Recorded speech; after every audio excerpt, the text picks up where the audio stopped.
Greetings, lore masters. Tonight, our chronicle covers the sticky-fingered art of acquisition, the silent shuffle of soft boots on stone, and the undeniable thrill of taking things that definitely do not belong to you. We are walking the path of the shadow, examining 15 unique treasures in Skyrim that require a certain moral flexibility to obtain.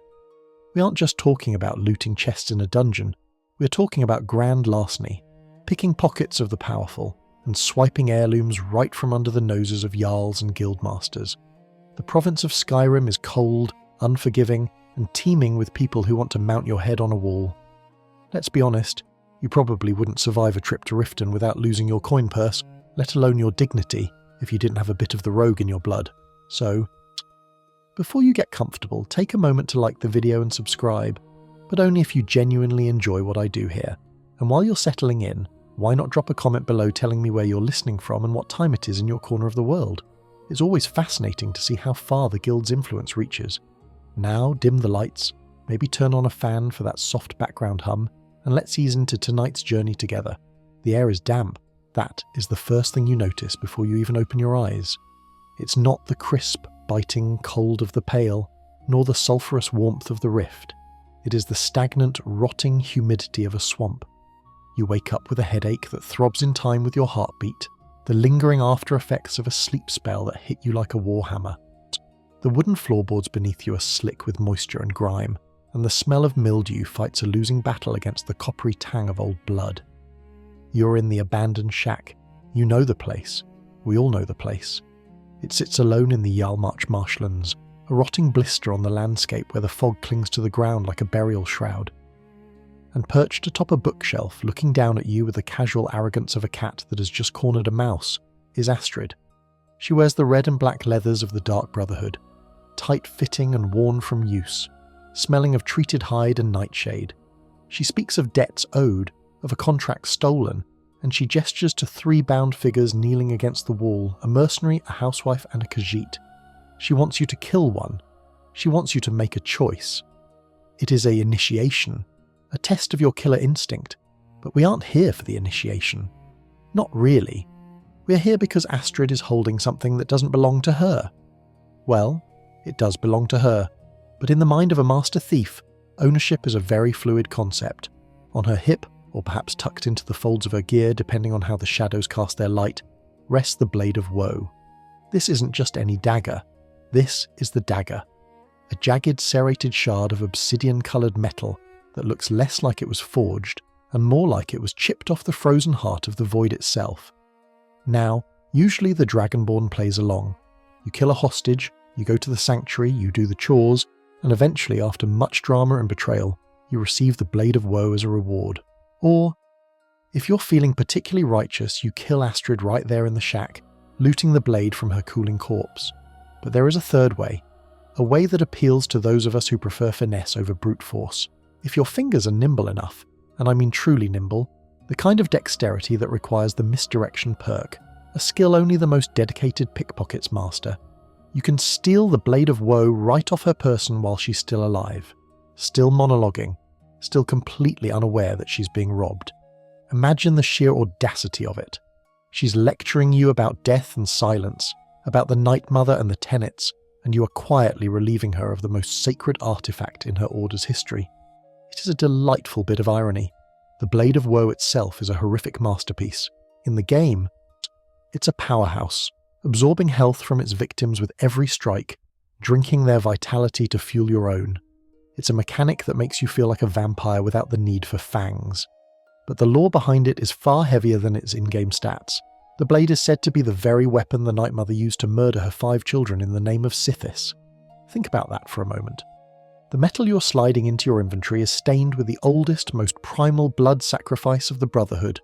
It is an instrument of matricide and filicide steeped in a tragedy so profound it shattered a woman's mind and birthed a cult.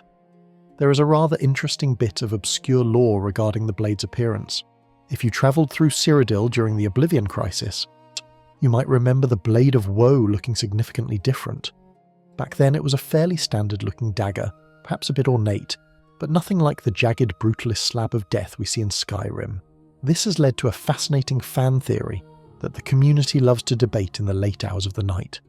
Some believe the Blade of Woe is a shape-shifting entity, a minor Daedric artifact that alters its form to suit the era or the wielder's soul. In the refined, imperial atmosphere of Cyrodiil, it was elegant. In the harsh, barbaric ruin of Skyrim, it is savage and unrefined. Others simply think Bethesda redefined the art style, and we shouldn't think too hard about it, but where is the fun in that? We prefer to think the weapon itself is alive, reacting to the violence of the world around it. Back in the shack, the rain begins to hammer against the roof. Astrid is still talking. She's waiting for you to draw steel and end one of the captives. She has no idea that her hip is lighter, that the symbol of her authority now rests in your deep pockets. Stealing the blade here, at the very start of your relationship with the Brotherhood, feels like a violation of the script. It is a unique interaction because, theoretically, if you steal it now, and then later complete the quest line where she gives it to you, you can end up with two of them. Dual-wielding blades of woe. A double dose of health-absorbing cruelty. It's a glitch in the Matrix, a hiccup in the timeline caused by your kleptomania. The Dark Brotherhood Sanctuary, located in the pine forest near Falkreath, is a place of shadows and secrets. But nothing there is quite as satisfying as this initial theft. Astrid represents the decay of the Order. She has abandoned the 5 tenets. She ignores the Night Mother. She runs the Brotherhood like a common mercenary guild, prioritizing coin over the religious dogma that gave the Order its terrifying reputation. By stealing her blade, you are, in a symbolic sense, stripping her of her legitimacy before she even invites you in. You are proving that her perception is flawed. She thinks she is the predator in this room, the one in control, the one dictating the terms of life and death. But she didn't see you take the knife. She didn't feel the shift in weight. She is blind to the true danger standing before her. The lighting in the shack is poor. Cast by a few flickering candles and the grey light filtering through the cracks in the wood, it highlights the grime on the walls, the fear in the eyes of the hostages. The Khajiit, Vasha, hisses quietly, his ears flattened against his skull. The mercenary, full-time, mutters prayers to gods who aren't listening. The woman, Alea, just weeps. You could use the stolen blade to kill one of them. It would be poetic, using Astrid's own weapon to fulfill her contract. The blade is heavy in your hand, balanced perfectly for a killing thrust. The enchantment upon it hums, a low thirsty vibration that travels up your arm and settles in your chest. It wants to feed. But perhaps you don't kill them. Perhaps you just stand there, the blade hidden away, and smile. You have what you came for, or at least you have the first trophy of many. Yet this theft sets the tone for everything that follows. In Skyrim, items are not just static objects, they are stories made manifest. The Blade of Woe is a story of betrayal, of a mother killing her children, of an order losing its way, and of a thief who decided that the rules of the game didn't apply to them. As you step out of the shack, leaving the confusion and the damp smell of rot behind you, you check your inventory. There it is, the first unique item on our list. It wasn't given, it wasn't found in a chest, it was taken. The world outside is grey and vast. The marshes of Hjalmarch stretch out towards Solitude in the distance, a maze of waterways and treacherous mud. You have a long journey ahead. The life of a master thief is never stationary. You're a shark. If you stop moving, you drown. And there are other treasures out there, hidden behind locked doors, guarded by fierce warriors, or resting on the bedside tables of the elite. Our next destination takes us away from the supernatural gloom of the Brotherhood and into the political intrigue of the Thieves Guild proper. We are heading to the Rift, to a place where honey flows like water and secrets are traded like currency. There is an estate there, heavily guarded, sitting on its own private island in the middle of the lake, the Golden Glow Estate. The name alone implies wealth, doesn't it? It implies something bright and warm, a sharp contrast to the cold steel of the Blade of Woe. But don't let the name fool you. The danger there is just as real, the shadows just as deep. You trek through the marsh, the water squelching beneath your boots. You can hear the chorus clicking in the reeds, a sound that sends a shiver down the spine of even the most hardened adventurer. But you ignore them.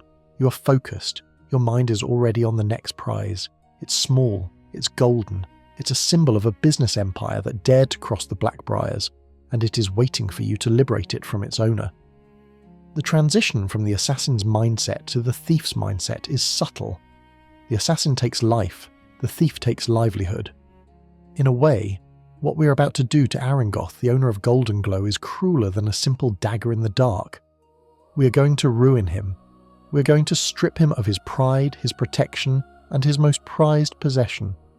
The wind picks up, carrying the scent of pine and rain. The mountains of the rift rise in the distance, their peaks shrouded in clouds. You adjust your gear, ensuring the blade of woe is secure, and pick up the pace. The night is young and there is so much left to steal. The journey from the rotting marshes of Hjalmarch to the golden-hued forests of the Rift is a transition from death to vibrant, deceitful life. The Rift is beautiful, autumnal trees forever shedding leaves that crunch satisfyingly underfoot, the air smelling of wood smoke and sweet mead. But beneath that rustic charm lies the beating heart of Skyrim's criminal underworld. We find ourselves standing on the shores of Lake Honrich, gazing out at the Goldenglow estate. It sits on a series of islands connected by wooden bridges, a fortress of commerce surrounded by calm waters. The estate is famous for its apiaries, rows of wooden hives that produce the honey for the Brier meadery, or at least they used to.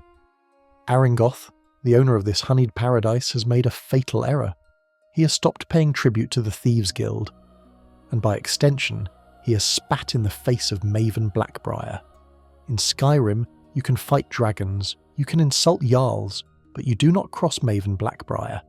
She doesn't send assassins, she sends you, the thief, to burn his livelihood and steal his dignity. Your mission here is technically loud and clear: burn 3 hives, empty the safe. But for the discerning kleptomaniac, the real prize isn't the gold in the basement. It's sitting on a bedside table on the 2nd floor. Infiltrating Goldenglow is a masterclass in stealth. The grounds are swarming with mercenaries, not just common bandits, but hired swords who actually know how to patrol a perimeter. They wear steel plate and carry heavy shields, clanking around the hives, swatting at the bees that fill the air with a low, angry drone.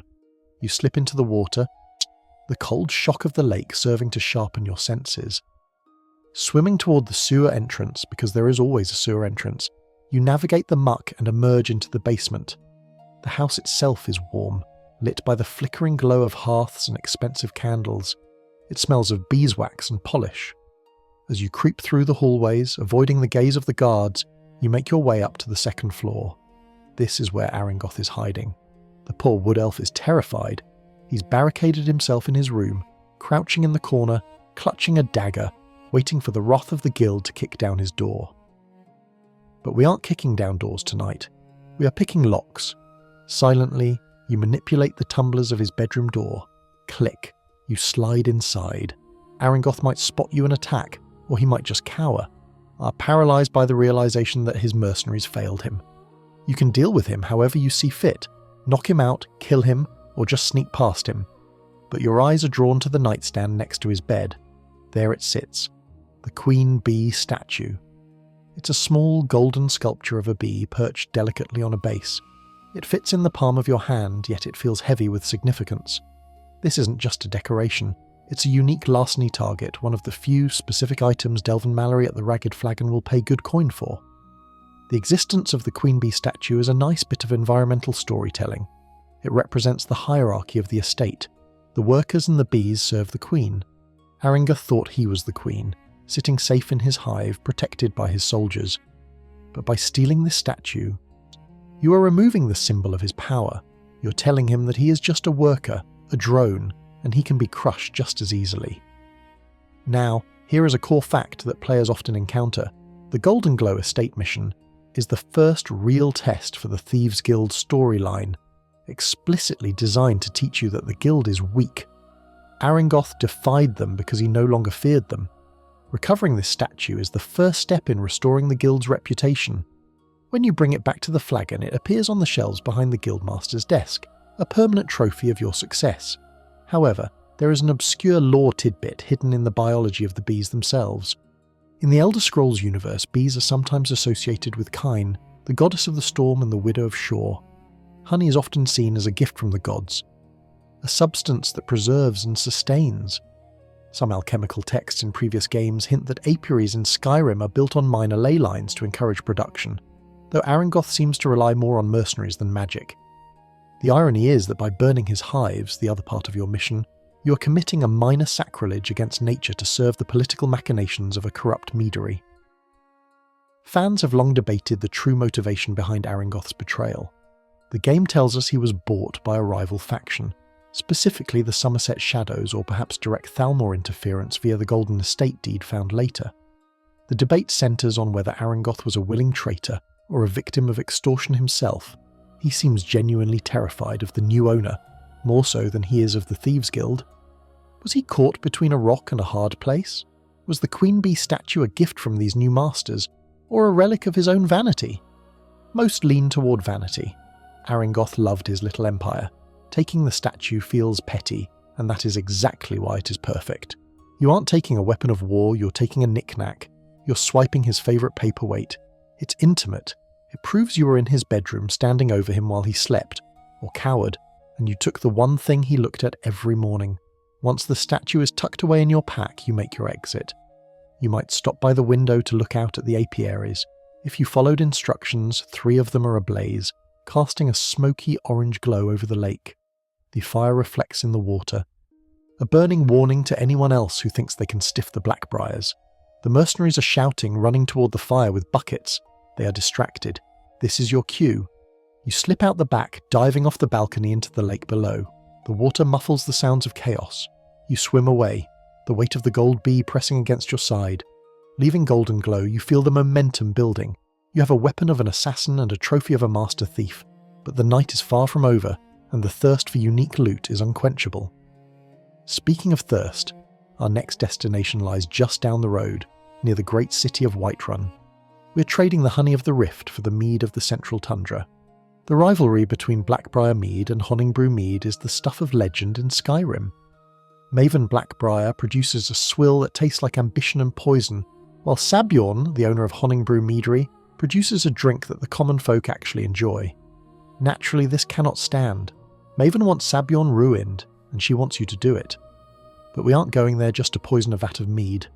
We're going there because Sabjorn, like Aringoth, has a penchant for collecting shiny things, and he has a decanter that is simply too nice for a man who is about to spend the rest of his life in a Whiterun dungeon. The road to Whiterun is long, winding past the throat of the world. You stick to the shadows, avoiding the patrols and the occasional giant herding mammoths. The Honingbrew meadery stands by the river, a bustling hub of activity. It looks innocent enough, a place of revelry and cheer. But you know better. You know that inside, a plot is brewing that is far more potent than the alcohol. You approach the meadery under the guise of a helper, a pest controller hired to deal with a sudden infestation of skeevers. Sabjorn is a frantic, sweaty man, more concerned with his profit margins than hygiene. He hands you the key, completely unaware that he is inviting the fox into the henhouse, or rather, the skeever into the meadery. But before we descend into the basement to deal with the pests, we have a little detour to make. Sabjorn's private quarters are upstairs, and behind a locked door resting on a dresser is a vessel of exquisite craftsmanship, the Honingbrew decanter. It captures the light of the room, the glass curved and polished, branding the Honingbrew logo for all to see. It is a unique item, obtainable only during this specific window of opportunity. Once Sabjorn is arrested and the Blackbriars take over, the place changes. The loot tables shift. This is a limited time offer. You ascend the stairs, the wood creaking softly. The sounds of the meadery workers below cover your footsteps. You pick the lock, novice level, barely a challenge for you now, and step into Sabjorn's office. It's cluttered with ledgers and receipts, the paperwork of a man trying desperately to outmaneuver a shark like Maven. And there it is, the decanter. It looks almost too clean for this place, a piece of art amidst the industrial chaos of brewing. You reach out, your leather-gloved fingers brushing the cool glass. The Honingbrew decanter is cool to the touch, the glass smooth and thick. As you lift it, the light catches the amber residue at the bottom, the phantom trace of a mead that is about to become extinct. Sabjorn doesn't know it yet, but this decanter is the only thing that will survive his legacy. Everything else, his brand, his recipes, his freedom, is about to be swallowed whole by the Blackbriar Empire. Stealing this decanter feels different than the Queen Bee statue. That was about domination. This feels like industrial espionage. You are swiping the prototype, the limited edition merchandise before the company goes under. There is a core in-game fact here that players often overlook. Once you complete this quest, the Dampened Spirits job, the Honingbrew Meadery is renamed the Black Brier Meadery. The Honingbrew brand ceases to exist in the game world. The guards stop commenting on the sweet taste of Honingbrew, and the barrels are eventually replaced. This decanter, sitting in your inventory, becomes a relic of a dead timeline. It is a souvenir from a business you personally destroyed. Sabjorn is down below, yelling at his workers to scrub the floors. He's a small man with small dreams, oblivious to the fact that he is a pawn in a game played by Daedric princes and guildmasters. You tuck the decanter away, wrapping it in cloth to prevent it from clinking against the Queen Bee statue. But you aren't done here. The job requires you to poison the vat. You head down to the basement, fighting your way through a surprising number of venomous skeevers and a deranged mage named Hamelin who has been breeding them. It's a messy business, wading through skeever nests, but eventually you reach the boiling vats. You pour the poison, the special ingredient Maven gave you, into the brew. The act is done. The mead is tainted. When you return upstairs, the commander of the Whiterun Guard is there for a tasting. He takes a sip. He spits it out. He arrests Sabjorn on the spot. It plays out like a tragic comedy. Sabjorn is dragged away, protesting his innocence, while Malus Macius, Maven's puppet, takes over the keys. As you walk out of the meadery, leaving the chaos behind, you have the satisfaction of a job well done. You have the gold, you have the guild's favour, and you have a decanter that no shop in Skyrim will ever sell again. The road calls once more. We leave the plains of Whiterun, heading northwest towards the coast. The air grows saltier, Grodula colder. The mountains loom larger, jagged teeth biting into the sky. We're going to the capital. We're going to Solitude. Solitude is a city of stone and strength, perched on a massive natural arch over the sea. It is the seat of imperial power in Skyrim, a place of order and discipline.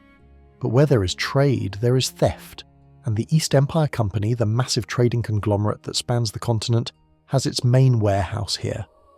The East Empire Company warehouse is a thief's playground. It is a massive cavernous space filled with crates, shelves and water. Ships sail directly inside to unload.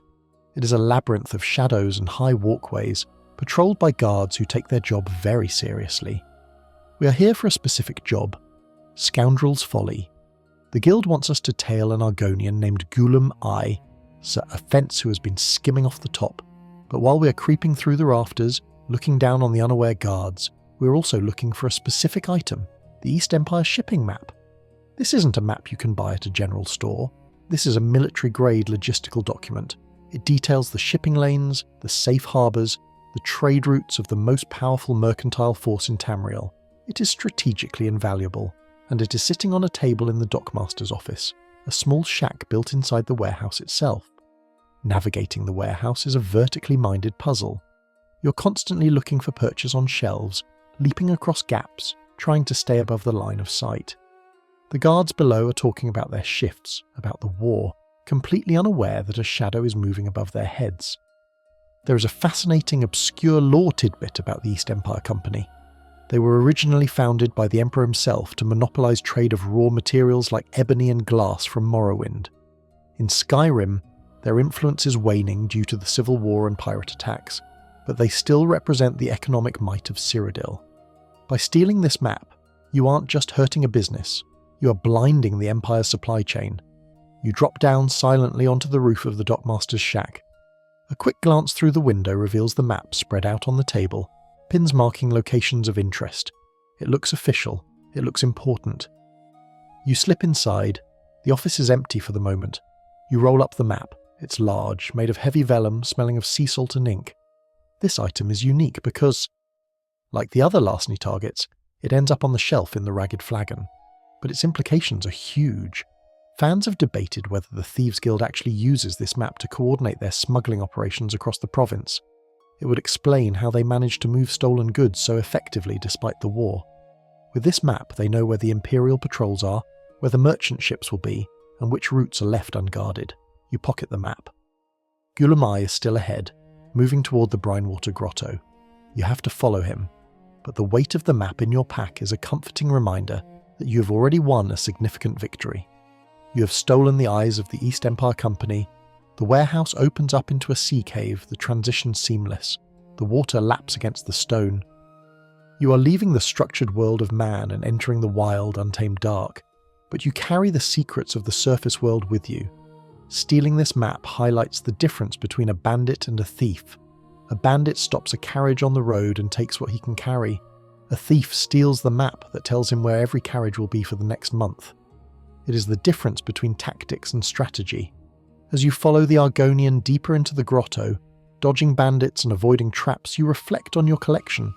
A blade of death, a statue of vanity, a decanter of ruined dreams, and now a map of empire. You are building a museum of your own exploits, but the north is vast and the snow is deep. Our next target lies in the frozen wastes, in a place that makes the damp chill of solitude feel like a summer breeze. We are heading to Winterhold, or rather the icy coast nearby. We are hunting for a model ship, but the place we have to go to get it is a tomb. Snowvale Sanctum. The name alone sounds like a whisper of death. It is an ancient Nordic ruin, buried in ice, home to Draugr who have been sleeping for thousands of years. But it is also the site of a pivotal moment in the Thieves Guild storyline. This is where Mercer Frey brings you. This is where the betrayal happens. But before the knife in the back, there is the loot. The model ship is hidden within the sanctum, a delicate, fragile thing surrounded by brutal stone and walking corpses. It is a strange place to find a toy, but the Nords often buried their dead with reminders of their lives. Perhaps this ship belonged to a captain, or a child who dreamed of the sea. The sanctum is treacherous. Traps line the walls, swinging blades, pressure plates, tripwires. Mercer Frey is with you, complaining about the noise you make, showing off his skills. He unlocks the puzzle door with a wave of his hand, a display of power that should warn you of what is to come. You fight your way through the Draugr. The air is frigid, your breath misting in front of you. The sound of steel on bone echoes through the halls, and then you find it. In a room filled with traps, resting on a pedestal that practically screams "Do not touch me," is the model ship. It is beautiful. Intricate rigging, tiny sails, a hull painted with colours that have barely faded over the centuries. It is a masterpiece of craftsmanship, and it is rigged to blow. The moment you pick it up, the traps trigger. Oil jars drop, fire erupts. It is a classic Indiana Jones moment. You have to be fast. You grab the ship, you roll, you dodge the flames. This section is unique because it forces you to weigh greed against survival. The ship is valuable, yes, but is it worth being singed? Of course it is.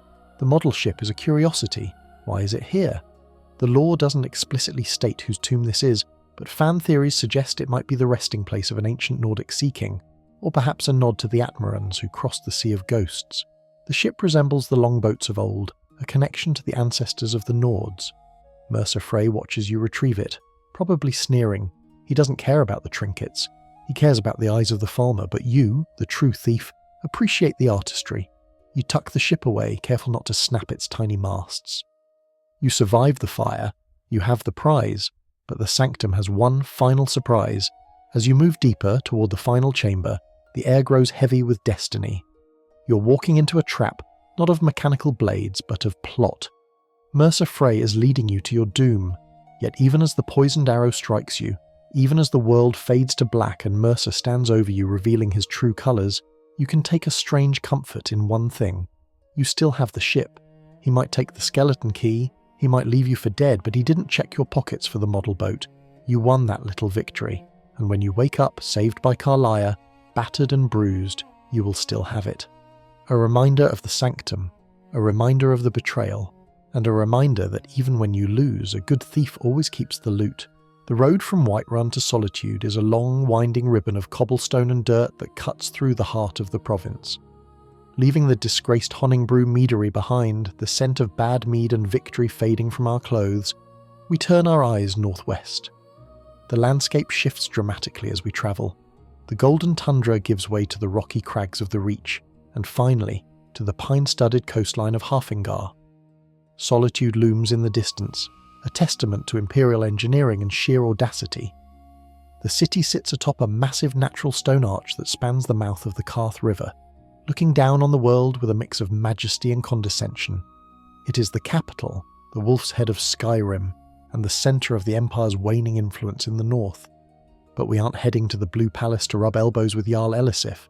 We are heading down to the docks, The air here is thick with salt, fish, and the groaning of timber ships. This is where the gold flows. And where gold flows, the East Empire Company is never far behind. Our target is the East Empire shipping map. Now, you might be thinking, it's just a map.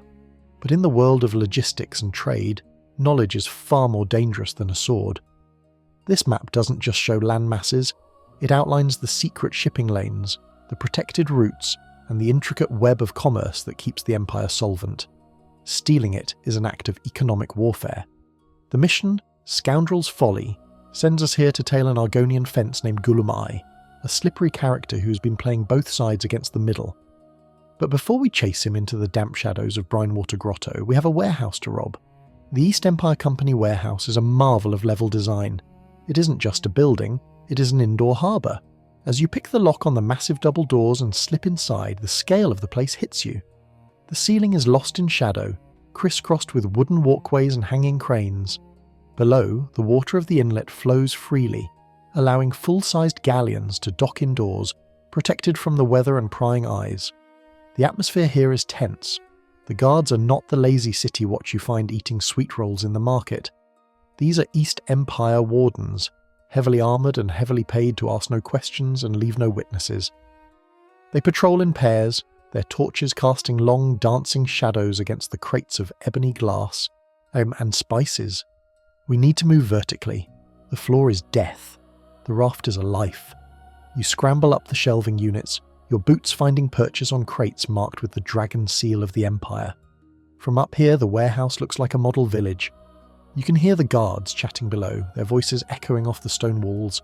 They talk of the war, of the damnable rebels, and of the Argonian who comes and goes as he pleases. Navigating the high walkways requires patience. You wait for a patrol to turn the corner, then dash across a narrow beam. Dust motes dance in the shafts of light filtering down from the high windows. It is quiet, save for the lapping of water and the rhythmic clanking of armoured boots. The prize is located in the dockmaster's office, a small wooden structure built on stilts overlooking the water, situated near the centre of the warehouse. It's the command centre for this entire operation. Dropping down onto the roof of the office, you peer through the skylight or a crack in the planks. The room is empty for the moment. You slip inside, the silence absolute, and there it is, spread out on the main table, the East Empire shipping map. It is a beautiful document, likely drawn on vellum made from the hide of some exotic beast. The ink is dark and precise, marking ports of call from Windhelm to Anvil. Red wax seals mark the high-priority lanes. Picking it up, you get a unique item notification. It's a rush. This isn't generic loot. This is the master key to the shipping industry. Here is a core in-game fact. This map is the only one of its kind. Once you take it, it leaves the game world's active container list and eventually ends up on the trophy shelves of the Ragged Flagon, alongside the Queen Bee statue and the Honingbrew decanter. It serves as a visual progression of the guild's influence. As the shelves fill up, the guild's coffers, and your fence's gold limit, expand. But let's dig into a bit of obscure lore. The East Empire Company is a direct reference to the historical East India Company of our world, known for its ruthless monopolies and private armies. In the Elder Scrolls lore, the EEC was chartered by the Emperor to manage the trade of ebony and glass from Morrowind. However, after the Red Year and the Argonian invasion of Morrowind, the company's power base shifted. Skyrim became a vital hub. The map you hold in your hands represents the Empire's desperate attempt to maintain supply lines in a province that is actively trying to secede. By stealing it, you aren't just inconveniencing a merchant, you are blinding the Imperial Legion supply chain. Without these secure routes, their shipments of weapons and armour become easy pickings for pirates or for the Thieves Guild. There is a fan theory that the Thieves Guild actually sells the information from this map to the Stormcloaks. While the guild claims to be apolitical, profit is profit. If Galmar Stonefist is willing to pay for the location of an Imperial weapons shipment, would Maven Blackbriar really say no? The map makes the guild the ultimate information broker in the Civil War, allowing them to profit from the bloodshed without ever picking a side. Say you roll up the map and tuck it into your pack. It's light, but its value is immense. Now you have a choice. You could leave. But Gulamai is still here, moving toward the back of the warehouse. He is heading for a hidden entrance to Brinewater Grotto. The mission continues. You shadow him, staying high. He moves with the confident gait of a man who thinks he's untouchable. He greets the wardens, perhaps slipping them a coin or two. He's corruption personified, a lizard in a silk suit. The warehouse transitions into a natural cavern. The worked stone gives way to damp rock and stalactites. The water turns murky. You're entering the bandit sanctuary that Gulamai calls home, but you do so with the satisfaction of knowing you have already stripped the place of its most valuable secret. As you navigate the transition from the warehouse to the grotto, dodging the tripwire traps and the aggressive bandits who guard the fence's retreat, you take a moment to appreciate the variety of your haul. You have the weapon of an assassin, Blade of Woe. You have the idol of a corrupted estate, Queen Bee. You have the vessel of a ruined competitor, Honingbrew decanter. And now you have the strategic overview of an empire, Shipping Map. Each item is a piece of a puzzle, a fragment of the power structure of Skyrim that you're systematically dismantling and reassembling in your own image. The air in the grotto is damp and cold. Spiders scuttle in the webs above. Gulamai is ahead, confident he has lost any tail. He is wrong. You're the shadow that bites. You're the thief who stole the map to his front door. But the cold of the grotto is nothing compared to where we're going next. The Thieves Guild questline is escalating. We are done with petty larceny and corporate sabotage. The stakes are rising. Mercer Frey, the guildmaster, has taken a personal interest in our progress. He wants us to accompany him. He wants to take us to a place that is forbidden, a place that holds the secrets of the nightingales. We are heading to the Winterhold region, to the snow and the ice, to a tomb that has been sealed for a reason. Section 5 awaits, and with it, a lesson in betrayal and a fragile model ship that will survive an explosion, a poisoning, and a plot twist that changes everything. The East Empire shipping map is safe in your pocket. The warehouse is behind you. The future is cold, dark, and full of Draeger. The damp chill of the Brinewater Grotto clings to your skin long after you've left Solitude behind. But it is nothing compared to the biting, absolute cold of the north. We travel now to the frozen wasteland between Winterhold and Windhelm, where the wind doesn't just blow, it screams. The snow is deep here, hiding crevasses and ancient stones alike. Our destination is Snowvale's Sanctum, a Nordic ruin that looks like a jagged set of teeth jutting out of the ice. This isn't a solo job. For the first time, the guildmaster himself, Mercer Frey, is joining you. He's a man of few words and even fewer scruples, armed with a dwarven sword that seems to hum with a malice all its own. He claims we are hunting for Carlia, the Dwemer who supposedly murdered the previous guildmaster, Gallus. But as we stand before the sealed doors of the Sanctum, you can't shake the feeling that Mercer is hunting for something else entirely. The Sanctum is a fortress of death. It is packed wall to wall with Draugr, restless dead who have been sleeping in the ice for eras, waiting to put an axe in the skull of any intruder. Mercer, to his credit, is a whirlwind of violence. He moves with a speed that defies his age, cutting down the undead with ruthless efficiency. But we aren't here to admire his swordplay. We are here to loot. Deep within the catacombs, past the puzzle doors that Mercer unlocks with suspicious ease, lies a chamber that seems out of place. It's a burial room, lined with shelves and urns, protected by a gauntlet of pressure plates and tripwires. And there, resting on a pedestal in the centre of the trap-laden floor, is an object of surprising delicacy. The model ship. It is a stunning piece of art. A miniature galleon, perfect in every detail, from the tiny ropes of the rigging to the painted shields lining the hull. It looks fragile, a breath of wind away from shattering. It seems almost cruel to find such a thing here, buried in the dark with the rotting dead. Naturally, you want it. But this is a classic thief's dilemma. The pedestal is obviously rigged. The moment you lift the ship, the weight displacement will trigger a mechanism.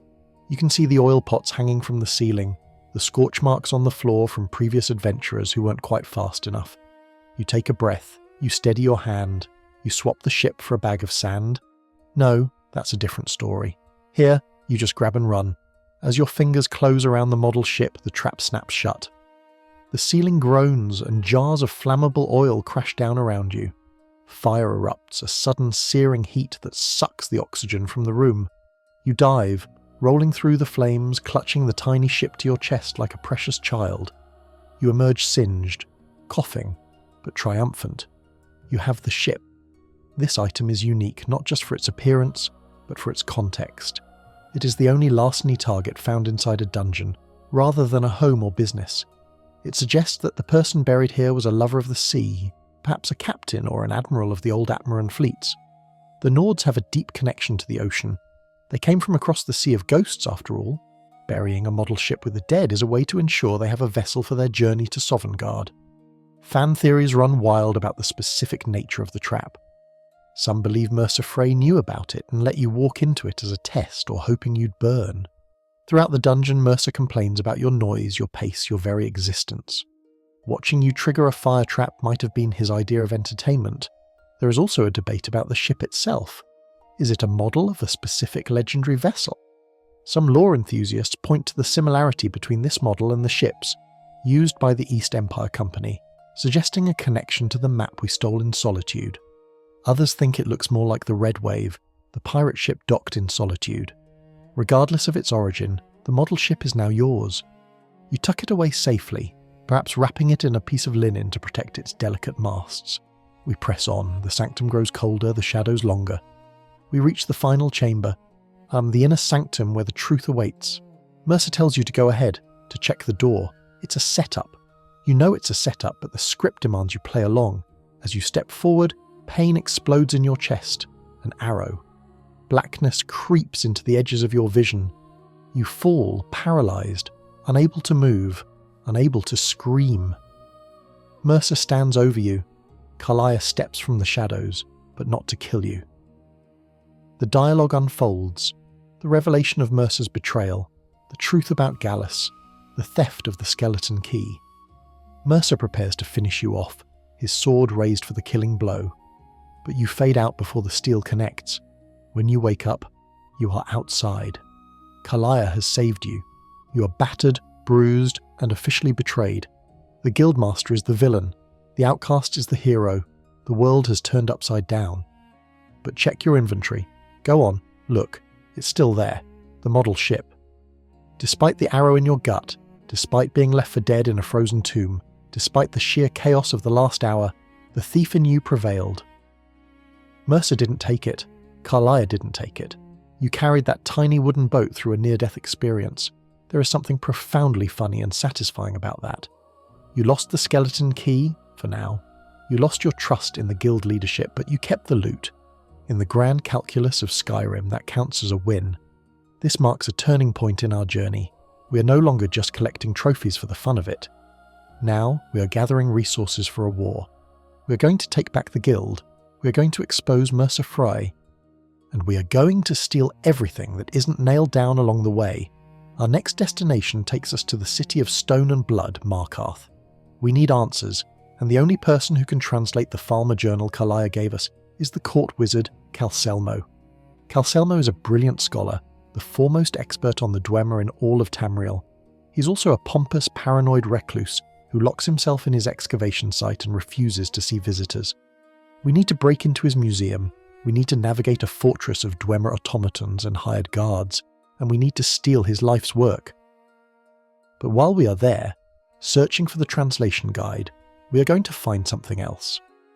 A small, heavy cube made of strange golden metal. A puzzle box that hums with the lost energy of a vanished race, the Dwemer puzzle cube. It's waiting for us in the Dwemer Museum, sitting on a table like a paperweight. Calcelmo probably stares at it for hours, trying to unlock its secrets. We're going to unlock it from his possession. The road to Markarth is treacherous, winding through the reach where the Forsworn hold sway. But we have survived betrayal. We have survived the grave. A few Brier hearts won't stop us now. The model ship is safe. The collection grows. The thief's journey continues deeper into the stone, deeper into the past. The road from the frozen tragedy of Snowvale Sanctum to the jagged vertical crags of the Reach is a long and weary one. You leave the biting winds of the north behind, trading them for the rocky, mist-shrouded valleys where the Forsworn hide in every shadow. Markarth awaits, the city of stone, a fortress carved directly into the living rock of the mountains by the lost Dwemer, now inhabited by Nords who treat the ancient machinery with a mix of superstitious dread and pragmatic use. We are here for answers. Karliah, the woman who saved your life and the supposed villain of the guild's history, has given you Gallus's journal. but it is written in a language no modern scholar can read, Falmer, or more accurately, it's encrypted using the visual language of the Falmer. To decode it, we need the research of the only man in Skyrim arrogant enough to claim he understands the Deep Elves, Calcelmo. The court wizard of Markarth is less of a magician and more of an archaeologist with a hoarding problem. He has spent centuries studying the Dwemer, and his personal museum is a testament to his obsession. It is also, conveniently, our next heist location. We aren't just here to rub a charcoal etching of a stone tablet, though that is the primary objective of the quest, hard answers. While we're creeping through the dust and the gears, dodging the gaze of Calcelmo's personal guard and the whirring blades of active automatons, we are looking for something smaller, something personal. Deep within Calcelmo's laboratory, a zone forbidden even to the Jarl, rests the Dwemer puzzle cube. To get to it, you must navigate the museum. It's a fascinating place, really. The front rooms are open to the public, displaying spoons and struts and armour pieces, but the back rooms are where the real science happens. And by science, I mean horrifying traps and steam-powered sentries that want to vaporise you. The atmosphere in the laboratory is thick with the smell of ozone and oil. Pipes hiss steam at irregular intervals, creating a rhythmic, industrial heartbeat that echoes through the stone halls. You aren't just breaking into a house, you're breaking into a machine. You find the cube sitting on a table in a small alcove, surrounded by notes and sketches. It looks innocuous. A small, heavy block of golden metal, etched with geometric patterns that seem to shift if you look at them too long. It is a fidget toy for a race of super geniuses who vanished from existence in a heartbeat. Taking it feels like a direct insult to Calcelmo's intellect. He has likely spent years trying to solve this cube, to unlock whatever mechanism lies within. And you? You just shove it in your pocket because Delvin Mallory said he'd give you 800 gold for it. The Dwemer puzzle cube is a perfect example of the enigma that is the Dwemer race. Here is a core in-game fact. The Dwemer didn't just build robots, they built a philosophy. They were a race of logic and reason who openly mocked the gods, believing that through science and tonal manipulation, they could transcend mortality. This cube is a remnant of that mindset. A problem to be solved, a reality to be manipulated. But the lore goes deeper, much deeper. The metal this cube is made of, Dwemer metal, is technically impossible to forge by modern standards. It never rusts, it never dulls, and despite centuries of study, no smith in the Fourth Era can replicate it without melting down existing scraps. Some obscure texts suggest that the metal itself is influenced by tonal architecture, a form of magic that alters reality through sound. The cube might not just be a mechanical puzzle, it might be a solidified song, a harmonic frequency trapped in physical form. This brings us to the great fan debate that has raged since Morrowind. Where did the Dwemer go? As you hold the cube, you are holding a relic of a civilization that evaporated instantly during the Battle of Red Mountain in the First Era. Did they achieve Chim, a state of enlightened godhood, and ascend to a higher plane? Did they zero-sum, realizing the universe was a dream and accidentally thinking themselves out of existence? Or did their chief tonal architect, Kagranak, simply make a math error when striking the heart of Lorcan and teleport his entire race into the void, or perhaps into the skin of the giant brass golem Numidium? Fans still debate whether the Dwemer are truly gone or if they are just elsewhere, waiting, stuck in a different dimension of time. By stealing this cube, are you stealing a toy, or are you stealing the key to their return? It's a heavy thought for a simple burglar, so you push it aside. The gold is real, the philosophy is for the mages. Getting out of the laboratory is the fun part. Once you have the cube and the translation of the Falmer guide, the guards are alerted. You have to fight or sneak your way onto the balcony. Markarth spreads out below you, a dizzying drop of stone terraces and waterfalls.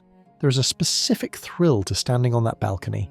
You have raided the most secure research facility in Skyrim. You have outsmarted the smartest elf in the province, and you have a pocket full of unique loot. The Dwemer puzzle cube joins your collection. It sits in your pack, heavy and silent, next to the model ship and the Queen Bee statue.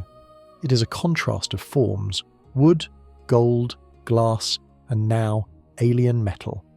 But the journey doesn't stop for contemplation. With the translation in hand, we return to the guild. We return to the rift. But things are different now. We know Mercer is the traitor. We know the guild has been bled dry by its own master. To restore the guild, we need to do more than just kill Mercer. We need to prove that the Thieves Guild is still the premier criminal organisation in Tamriel. We need to reclaim our history, and what better way to do that than to break into the home of the traitor himself? Our next destination is Riftweald Manor, Mercer Frey's private estate in Riften. While he is out hunting us, we are going to be hunting his secrets. We are going to break into the lion's den while the lion is away. Riftweald Manor is a fortress. It guards the secrets of the Guildmaster, including the plans for his betrayal. But hidden deep in his secret basement, past the traps and the suspended walkways, is an item that screams legend. We are looking for a bust, a sculpture, the face of the greatest thief who ever lived, the grey fox, the transition from the alien, steam-filled halls of Markarth back to the familiar autumn-coloured streets of Riften is jarring. You leave the cold logic of the Dwemer for the warm, corrupt embrace of the Thieves Guild's hometown. But this time, you aren't walking into the Ratway. You are walking up to the front gates of the nicest house in town. You approach the manor, the guards, hired by Mercer, block the path. But you have options. You can bribe them, fight them, or use the gimmick of the layout, the suspended balcony on the second floor. A well-placed arrow to a mechanism drops a ramp. You are in. The interior of Riftweald Manor is surprisingly tasteful for a man like Mercer. It's well furnished, quiet, but you can feel the paranoia in the architecture. Every corner feels watched. You descend into the basement. This is where Mercer keeps his real treasures. Not the furniture, but the plans, the maps, the evidence of his crimes against the guild.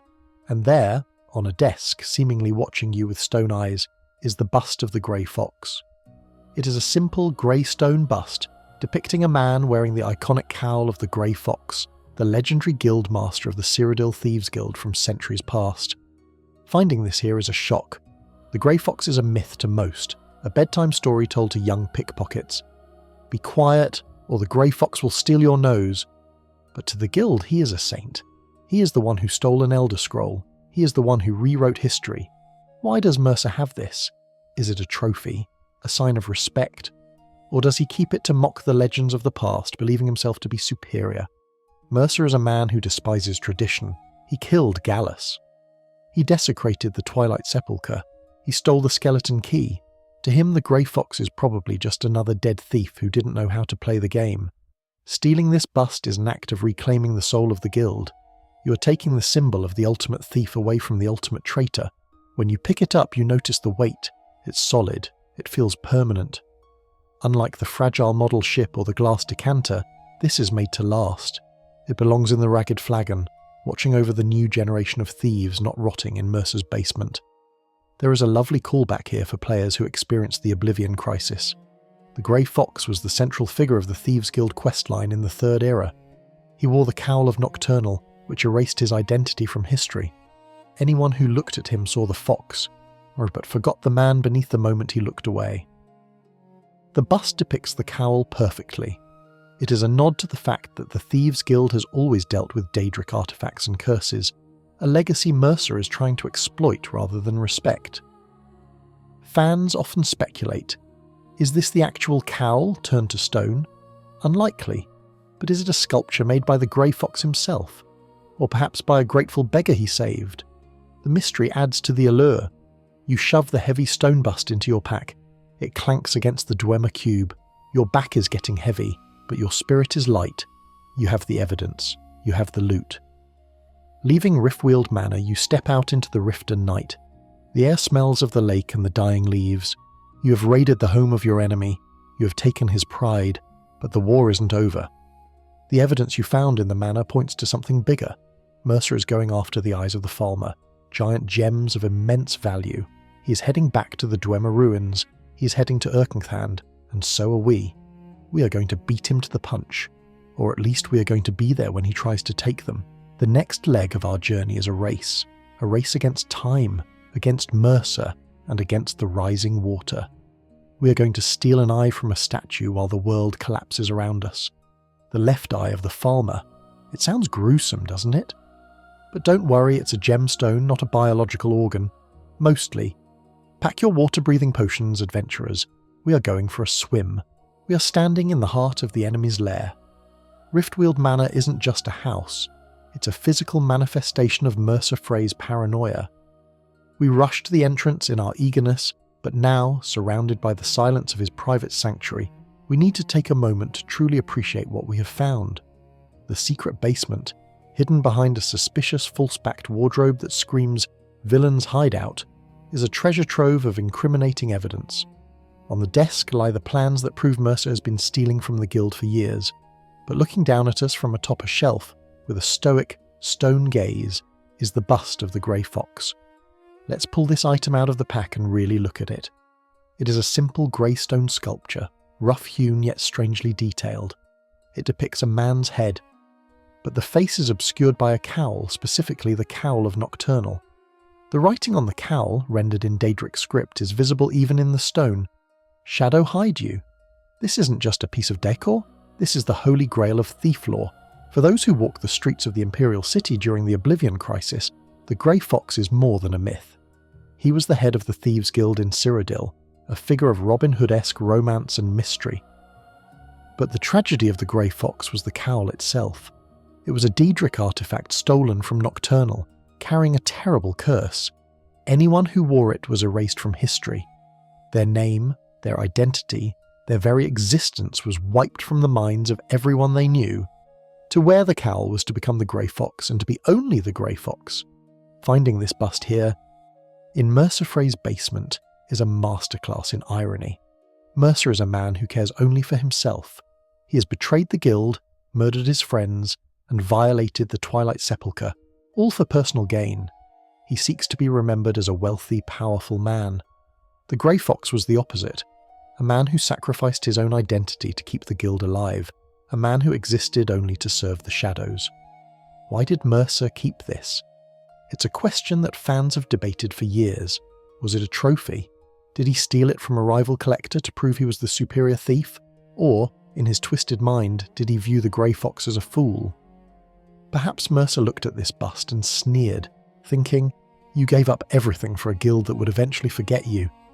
I will take everything and make them remember me." There is a core in-game fact here that is satisfying to execute. When you bring this bust back to Delvin Mallory at the Ragged Flagon, he is genuinely impressed. He pays you a handsome sum, and the bust is placed on the desk right next to the Guildmaster's chair. It sits there like a silent judge, watching over the guild as you slowly restore it to glory. It feels right. It feels like the Grey Fox has finally come home. But there is also an obscure lore tidbit that adds a layer of creepiness to the find. In the Elder Scrolls IV, Oblivion, the ultimate heist involved stealing an Elder Scroll to rewrite history and break the curse of the cowl. The fact that a bust exists suggests that someone at some point knew what the Grey Fox looked like, or at least what the cowl looked like, well enough to sculpt it.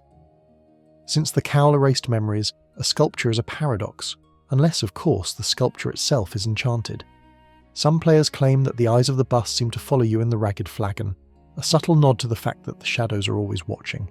We are still in the basement, the air is stale, we have the plans, we have the bust, but we need to get out. The guards outside are alert. The house is a death trap. Exiting Riftweald Manor is often more dangerous than entering. You have to navigate the trapped floor panels again, swinging blades that slice through the air with a terrifying whoosh. You step carefully, timing your movements. Swish, step, swish, step.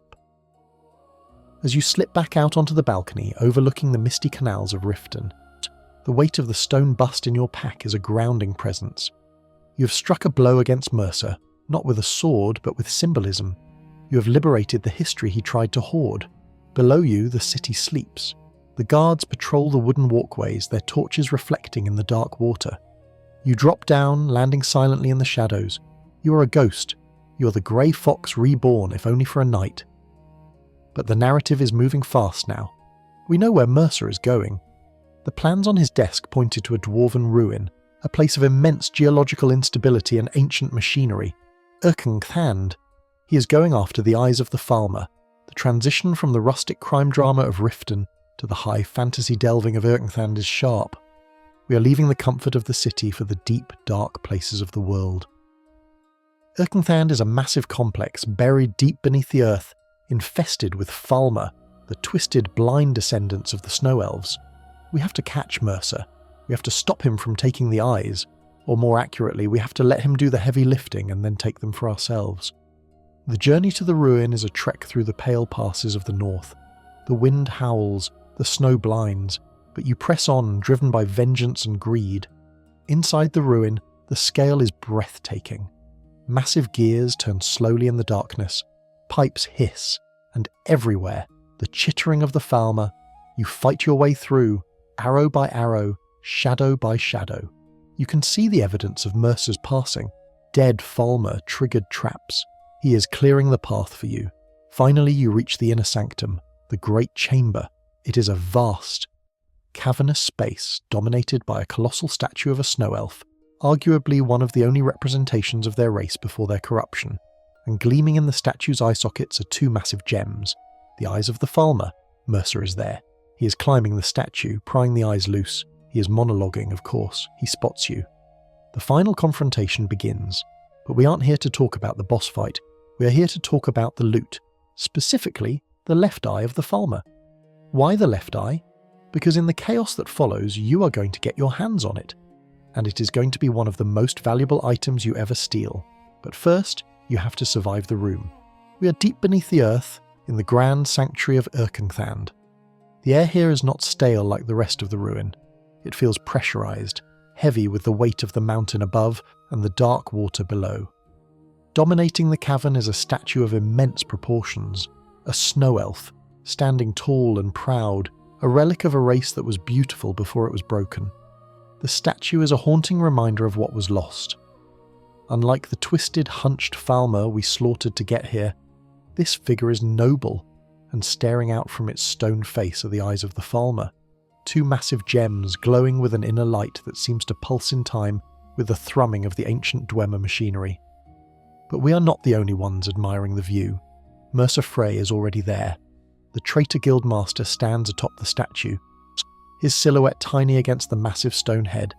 He is prying the gems loose, his greed overriding any sense of preservation. He has already taken the right eye. Now, he's working on the left. This is the climax of the Thieves Guild questline, the moment where all the betrayals and the subterfuge come to a head. But let's be honest. As true thieves, our eyes aren't on Mercer. They're on the loot, the left eye of the Falmer. This isn't just a gemstone. It is a geological miracle. It is a diamond, or perhaps a soul gem, or something entirely alien the size of a human head. In the game, it is valued at 2,500 gold, but its actual worth is incalculable. It is the kind of item that retires a thief. It is the one last job that actually pays out. Mercer finally pops the left eye loose. It tumbles into his hand and he stows it away. Then he turns his attention to you. The battle that follows is a chaotic dance of invisibility and steel. Mercer possesses the Skeleton Key, which he uses to unlock his own potential, effectively vanishing from sight at will. He taunts you from the shadows, his voice echoing off the cavern walls. "You can't hide from me, Brynjolf, I can see you." Wait, Brynjolf is with you, but let's focus on the solo experience of the Dragonborn.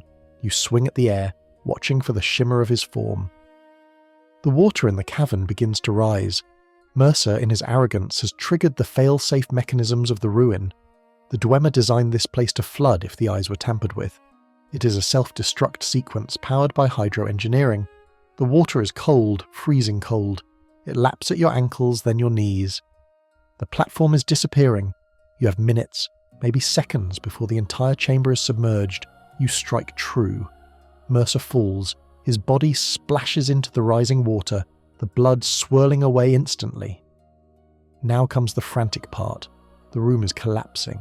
Debris is falling from the ceiling. The statue's head groans and begins to crumble, but you don't run. Not yet. You dive toward Mercer's body. You search him, and there it is. The left eye of the Falmer. You snatch it. You don't have time to admire it. You shove it into your pack, feeling its massive weight. You also grab the right eye and the skeleton key, though we will discuss that artifact later. But the focus right now is on the sheer audacity of looting a corpse while drowning. The left eye is a fascinating item because it represents the blindness of the Falmer. A core in-game fact that players often miss in the heat of the moment is the irony of the statue itself. The Falmer are blind. They rely on hearing and smell. Yet their holiest site, their hidden sanctuary, is dominated by a statue with massive glowing eyes. This leads to a compelling fan theory. The statue predates the blinding. It was built when the Snow Elves were still the Snow Elves, before they sought refuge with the Dwemer. The fact that the Falmer, who cannot see, have protected this statue for centuries suggests a racial memory, a lingering instinct to guard the one thing that remembers what they used to be. By stealing the eyes, Mercer, and by extension, you, are finally completing the tragedy. You are blinding their god just as the Dwemer blinded them. You have the eye. The water is up to your chest now. The exit is blocked. Carlia and Brynjolf are shouting, "This way!" Then, a miracle. Or rather, physics. The water pressure causes a piece of the ceiling to give way, revealing a tunnel. You swim for it. The weight of the armour, the weapons, and the massive gemstone drags you down, but you kick harder. You're a thief. You don't let go of the loot. You burst through the tunnel, tumbling out into the open air of a cavern lake. You gasp, sucking in oxygen. You're alive, and you are rich. Later, when you're drying off in the ragged flagon, you can finally examine the left eye. It is flawless. It catches the torchlight and refracts it into a spectrum of colours. It is the ultimate shiny thing. Delvin Mallory will buy it from you. He will give you a good price, and unlike the other larceny targets which appear on the shelf, the left eye, or is it the right, can be sold. However, you can keep one. You should keep one. Placing the left eye of the Falmer on a table in your player home, perhaps in Proudspire Manor in Solitude or Breezehome in Whiterun, is the ultimate flex. It is a conversation starter. Oh, that? Just the eye of an ancient elf god I wrestled from a traitor while a mountain collapsed on top of me. Pass the sweet rolls. The theft of the eye marks the end of the betrayal arc of the guild questline. Mercer is dead, the truth is out, but the story isn't over. We still have the skeleton key to deal with. However, before we get to the metaphysical duty of returning a Daedric artifact, we have a few more earthly treasures to acquire. The guild is back on its feet, but you have developed a taste for unique items. You are no longer satisfied with generic gold and gems. You want things that have names. You want things that have histories. And ironically, our next target brings us back to the name Mercer Frey. You see, Mercer didn't just have a house in Riften. He had a past. He had a life before he went rogue. And in the world of Skyrim, when a powerful figure dies, their possessions become fair game. But we aren't going back to his house. We are looking for a weapon that is arguably the best one-handed sword in the game for a thief. A blade made of blue glass that chills the blood of anyone it touches. Chillrend. It is hidden inside the tunnels under Riftweald Manor. Wait, did we miss it? Technically, you could have grabbed it when you got the bust of the Grey Fox, but many thieves, in their haste to get the plans, overlook the display case. So, let's rewind the clock just slightly, or perhaps assume you're making a return trip to clean up the estate now that the owner is permanently indisposed. Because leaving Chillrend behind is a crime worse than anything the guild has ever committed. The transition from the flooding ruins of Erkenthand back to the quiet, dusty tunnels of Riftweald Manor is a shift from high-stakes action to meticulous looting. We are going back to the scene of the crime. Section 9 awaits, and with it, the coolest sword in Skyrim. Literally, we have dealt with the traitor. We have watched Mercer Frey wash away into the dark waters of Erkenthand, taking his arrogance with him. But as any seasoned thief knows, the end of the owner does not mean the end of the loot. In fact, it often means the beginning of the estate sale, or in our case, the unsupervised extraction of assets. We are returning to Riften. The mist still clings to the canals, and the guards still drone on about arrow-induced knee injuries. We're going back to Riftweald Manor. Whether you grabbed this item on your first pass while hunting for the Grey Fox bust, or you're returning now to pick the bones of the house clean, the prize remains the same, and frankly, it is a crime against larceny to leave it behind. Hidden deep within the tunnels beneath the manor, past the traps and the suspended walkways, lies a small, nondescript room. It looks like a study, or perhaps a brewing room. But in the corner, protected by a display case with a lock that demands respect, expert level at least, sits a blade that glows with an unnatural icy light. Chillrend. Even the name sounds like a whisper of death. In a province filled with steel, iron, and the occasional jagged shard of Orcish metal, Chillrend stands out like a diamond in a coal chute. It is a glass sword, but not the standard malachite green we're used to seeing on the hips of Thalmor justiciars. No, Chillrend is a deep, translucent blue. It looks as if it was forged from the very ice of the Sea of Ghosts, tempered in a blizzard and honed by a frost giant. When you pick the lock, click, swish, and lift the glass lid, the cold hits you. It isn't a biting wind, it's a magical emanation. The blade hums with frost enchantments. Here is a core in-game fact that every optimizer knows. Chillrend is a leveled item. This means the sword's power is directly tied to your level at the moment you first enter Riftweald Manor. If you rush the Thieves Guild questline at level 10, Chillrend is a decent sword, a trusty sidekick. But if you wait, if you possess the patience of a true master thief and breach the manor at level 46 or higher, Chillrend becomes a weapon of mass destruction. Its base damage surpasses even Daedric swords, and its enchantment deals a staggering amount of frost damage. But the real magic, the reason this sword is a legend, lies in its secondary effect, paralyze. There is a random chance on every hit that the target will simply stop. They freeze. They topple over like a statue pushed off a ledge. It is arguably the most powerful combat effect in the game. You slash a bandit chief, and suddenly he is lying on the ground, stiff as a board, while you casually finish the job. It turns desperate duels into comedic executions. Holding Chillrend makes you feel invincible. It is light, fast, and deadly. It is the perfect weapon for a thief who prefers not to get hit, because the enemy can't hit you if they are temporarily a part of the scenery. Now, let's dive into the obscure lore. Chillrend is not native to Skyrim. Veterans of the Oblivion Crisis will remember this blade fondly. In the Third Era, it belonged to a man named Valen Dreth. Does that name ring a bell? It should. He was the Dwemer prisoner in the cell opposite you at the very start of Oblivion, the one who mocked you. You're going to die in here, Imperial. That guy. Later in the game, you could find him again, or his sons, and acquire the sword. The existence of Chillrend in Mercer Frey's basement raises so many questions. How did it get from the Imperial City to Riften? Did Mercer steal it? Did he buy it from a travelling merchant who had no idea what he had? Or is there a darker connection? Some fans speculate that Mercer might have crossed paths with the champion of Cyrodiil, the protagonist of Oblivion, or at least looted their estate. Others believe the sword is simply a family heirloom of the Dreth clan that found its way north. But the most popular theory, and the one that fits Mercer's character best, is that he stole it simply because he could. Mercer is a collector of unique power. He had the eyes of the Falmer, the skeleton key, the bust of the Grey Fox, and Chillrend was just another trophy in his cabinet of stolen valour. But there is a twist in the design lore. In Oblivion, Chillrend was a blue version of a short sword. In Skyrim, it uses the glass sword model but retains the blue texture. However, unlike standard glass weapons, it emits a freezing mist particle effect. This suggests the sword isn't just enchanted, the material itself has been fundamentally altered.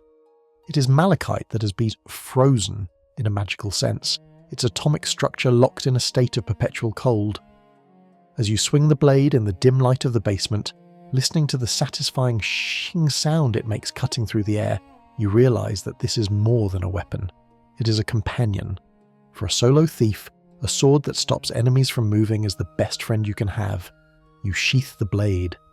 It sits comfortably at your hip, a cool weight against your leg.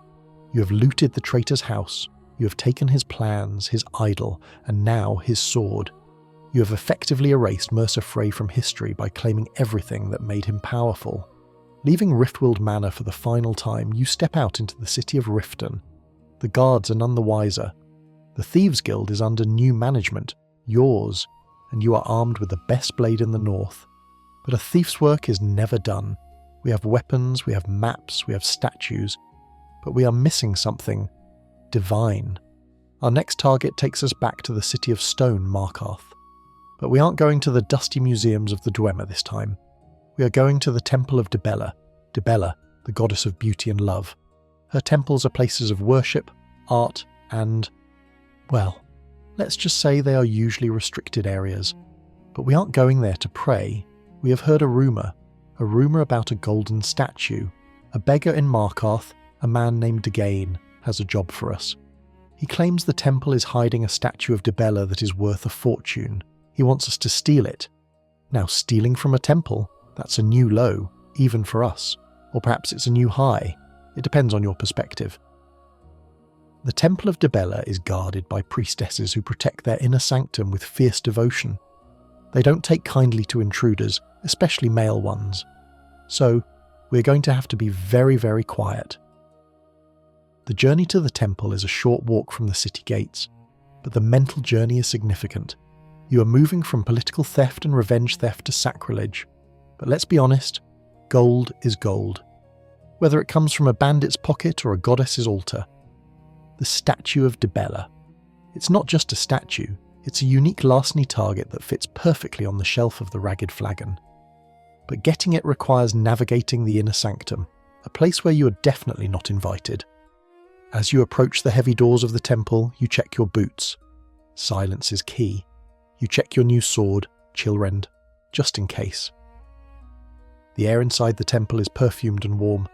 It smells of flowers and incense. It is a trap of a different kind. Section 10 awaits. A heist that tests your stealth, your morality, and your ability to avoid angry priestesses who can cast lightning bolts. The city of Markarth is a testament to endurance. It is hard, angular, and unforgiving. A fortress where the beds are made of stone and the pillows are, well, probably also made of stone. But hidden within this brutalist architecture is a sanctuary of softness.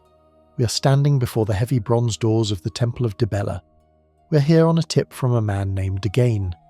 You've likely seen him, the beggar who sits near the market stalls, asking for a septim and complaining about the Jarl. He's a rough character, smelling of cheap wine and regret, but in the world of larceny, information often comes from the gutter. Dagain claims there is a statue inside the inner sanctum, a golden idol of the goddess that is worth a king's ransom. He wants us to swipe it. Now, stealing from a beggar is low, stealing for a beggar is charity. But stealing from a temple? That puts us in a complicated moral grey area. Dibella is the divine of beauty, love and affection. Her priestesses are pacifists who spend their days arranging flowers and contemplating the sublime. Breaking into their home feels a bit like kicking a puppy, but then you remember you are a thief. And this is a unique item. You push open the doors. The transition is immediate. The smell of smelting metal and cold rock vanishes, replaced by the heavy floral scent of lavender and juniper incense. The lighting is warm and amber, casting soft shadows against the walls. The air hums with a quiet, feminine energy. The main hall is open to the public, but the prize is not here. We need to access the inner sanctum. The door is locked, of course, expert level. The sisters don't want the unwashed masses wandering into their private quarters. You kneel. The lockpicks click softly, a mechanical intrusion in this spiritual place. The tumblers fall. The door creaks open. You slip inside. You are now trespassing on holy ground. The inner sanctum is a series of rooms connected by a central hallway. You can hear the voices of the priestesses, Senna, Anwen, Orla, drifting from the lower chambers. They are chatting, perhaps discussing the rites or just the local gossip. You move like smoke, sticking to the shadows, your boots making no sound on the polished stone floors, and there it is. In the main worship room, resting on a pedestal surrounded by candles and offerings, is the statue of Dibella. It is exquisite. Made of solid gold, it depicts the goddess in a pose of alluring grace, holding a large flower, often interpreted as a lily or a lotus, symbolizing beauty blooming from the earth. Unlike the smaller, generic Dibella statues you find in bandit camps or general stores, this one is larger, more detailed. It feels significant. Here is a core in-game fact. This specific heist is a fork-in-the-road moment for the player. If you're caught by the priestesses, the script flips. Instead of being arrested, they offer you a quest, the Heart of Dibella. You must find the new Missable, a young girl chosen by the goddess. Completing this quest grants you the Agent of Dibella passive ability, which increases combat damage against the opposite sex. It's a powerful buff. However, if you're a true master thief, if your sneak skill is maxed out and your timing is perfect, you can steal the statue without being seen. You can ghost the entire mission. You grab the idol, slip back out and hand it to Dagain, or better yet, keep it for the guild collection. Doing so means you miss out on the Missable quest, but you gain the satisfaction of having pulled off the perfect temple heist. But let's talk about the item itself. The statue of Dibella represents more than just gold. It represents the Dibellan arts. In Skyrim, the cult of Dibella is relatively tame. focusing on beauty and art. But in older lore, specifically from Daggerfall, the worship of Dibella was much more enthusiastic. The erotic instruction mentioned in earlier games has been toned down for the northern province, but the underlying implication remains. Dibella is the goddess of passion. Stealing her statue is an act of denying that passion. It is a sterile and cold act of greed performed in a house of love. There is a fascinating fan theory regarding Dagain. How does a drunken beggar know exactly where the statue is, and why does he want it stolen? Some speculate that Dagain was once a temple guard or a servant who was cast out. Others suggest a more scandalous theory. Perhaps Dagain was a lover of one of the priestesses, maybe even the Mother Superior Hamal. His request to steal the statue might not be about the money at all. It might be an act of petty revenge against a lover who spurned him. He wants to hurt the temple where it matters most, their vanity. You reach out and take the statue. It is heavy, warm from the nearby candles. The gold feels soft under your gloves. You turn to leave. The voices of the priestesses are getting closer. They're coming up the stairs. You have seconds. You slide into an alcove holding your breath. The sister walks past, her robes brushing against the stone inches from your face. She doesn't see you. She doesn't sense the thief in her midst. She walks to the altar, bows, and begins to pray to the empty pedestal. Wait.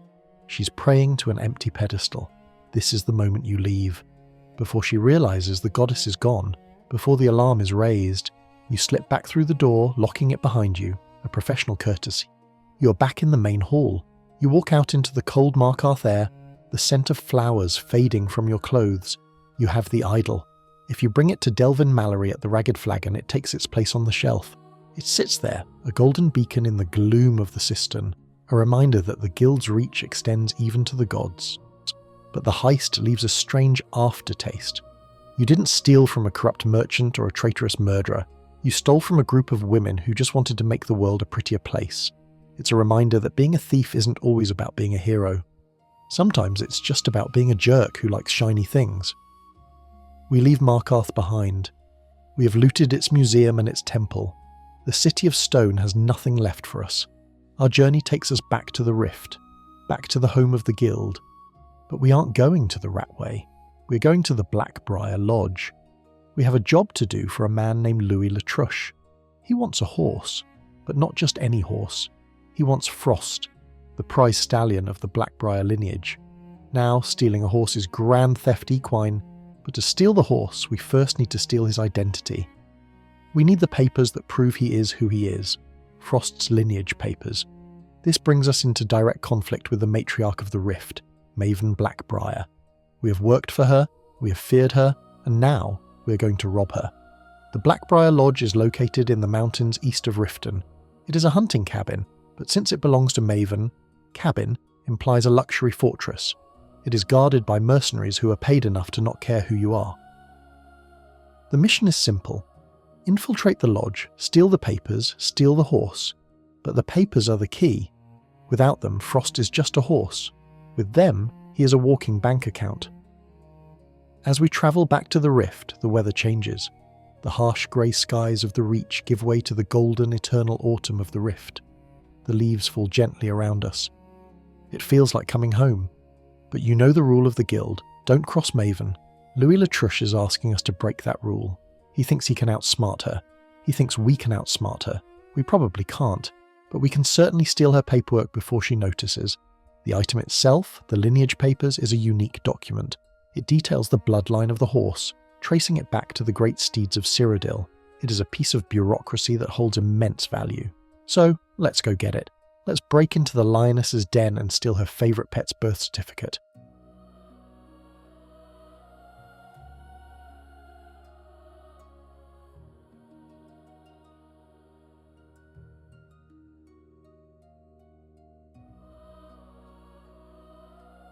The air of the Rift is distinct. It smells of dried leaves, wood smoke, and the copper tang of impending violence. We have left the stone rigidity of Markarth far behind, trading the verticality of the Reach for the rolling golden hills of the southeast. But do not let the pastoral beauty fool you. The Rift is the playground of the Blackbriars, and we are about to kick sand in the face of the biggest bully on the playground. Our client is a man named Louis Latruche. You can find him lurking in the Bee and Barb in Riften, looking like a man who is constantly checking for exits. He has the oily charm of a used carriage salesman and a proposition that screams bad idea. He wants a horse, but not just any horse. He wants Frost, the prize stallion of the Blackbriar stable. Now, stealing a horse is a classic crime. It's the Western equivalent of Grand Theft Auto. But Louis knows that a stolen horse is hard to fence without documentation. He needs the pedigree. He needs the proof of ownership. He needs Frost's lineage papers. This brings us to the Blackbriar Lodge. Located east of Riften, nestled against the foothills of the Jarrin Mountains, the lodge is Maven Blackbriar's private retreat. It isn't a meadery, it's a fortress dressed up as a hunting cabin. It is where Maven conducts business she doesn't want the Jarl to see, and it is guarded not by town guards who might be bribed, but by Blackbriar mercenaries who are paid to kill on sight. The mission, Promises to Keep, is a masterclass in escalating poor decisions. You're stealing from the most powerful woman in Skyrim, on behalf of a guy who looks like he would sell his own mother for a bottle of skooma. But the loot calls, and we must answer. Approaching the lodge requires patience. The mercenaries patrol the perimeter with crossbows and a bad attitude. You slip through the underbrush, the crunch of autumn leaves masked by the sound of the wind. You pick the lock on the back door, or perhaps you steal the key from a guard who wandered too close to the shadows. Inside, the lodge is surprisingly cozy. Rugs, fireplaces, expensive wine. It screams old money. But you aren't here for the silverware. You head downstairs. The basement is where the secrets are kept. And in a secured room, resting on a desk amidst ledgers and threats written on parchment, you find them, Frost's lineage papers. The document itself is a piece of bureaucratic art. It details the stallion's bloodline, tracing it back to the finest stock in Cyrodiil. It proves that Frost is not just a beast of burden, he is a genetic masterpiece, bred for speed, stamina, and aggression. Holding these papers transforms the horse outside from a stolen animal into a liquid asset. Here is a core in-game fact. Frost is one of only 3 unique horses in the base game of Skyrim, the others being Shadowmere and Arvak. He has significantly higher health and stamina than any standard horse you can buy. If you complete this quest and decide to betray Louis Latruche, either by persuading him to let you keep the horse or by simply killing him, Frost becomes your permanent mount. He is aggressive in combat, often kicking wolves and bandits to death while you sit comfortably in the saddle. But the real treasure here is the story contained in the papers. They reveal that the horse doesn't technically belong to Maven, it belongs to her son, Sibby Blackbriar. Sibby is currently rotting in the Riften jail, but he's still trying to run plays from his cell. He sold the horse to Latruche, but Maven found out and locked the animal away. By stealing the papers, you're essentially finalising a deal between a convict and a conman, cutting Maven out of the loop entirely. This leads us to a delightful bit of obscure lore regarding the Blackbriar family's connections. We know they are in bed with the Thieves Guild and the Dark Brotherhood, but the lineage papers suggest they also have deep ties to the horse breeders of the Imperial City. In Oblivion, the Black Horse Courier was the newspaper of the Empire. While there is no direct link, the Blackbriar penchant for controlling information and transport suggests they might be trying to monopolise the courier network in Skyrim, using Frost's bloodline to breed superior messenger horses. Imagine a Skyrim where Maven controls the mail. Terrifying. Fan theories surrounding this quest often focus on the fate of Louis Latruche. If you give him the horse and the papers, he rides off into the sunset. However, players often find him later standing outside Whiterun, sometimes duplicated. That's right.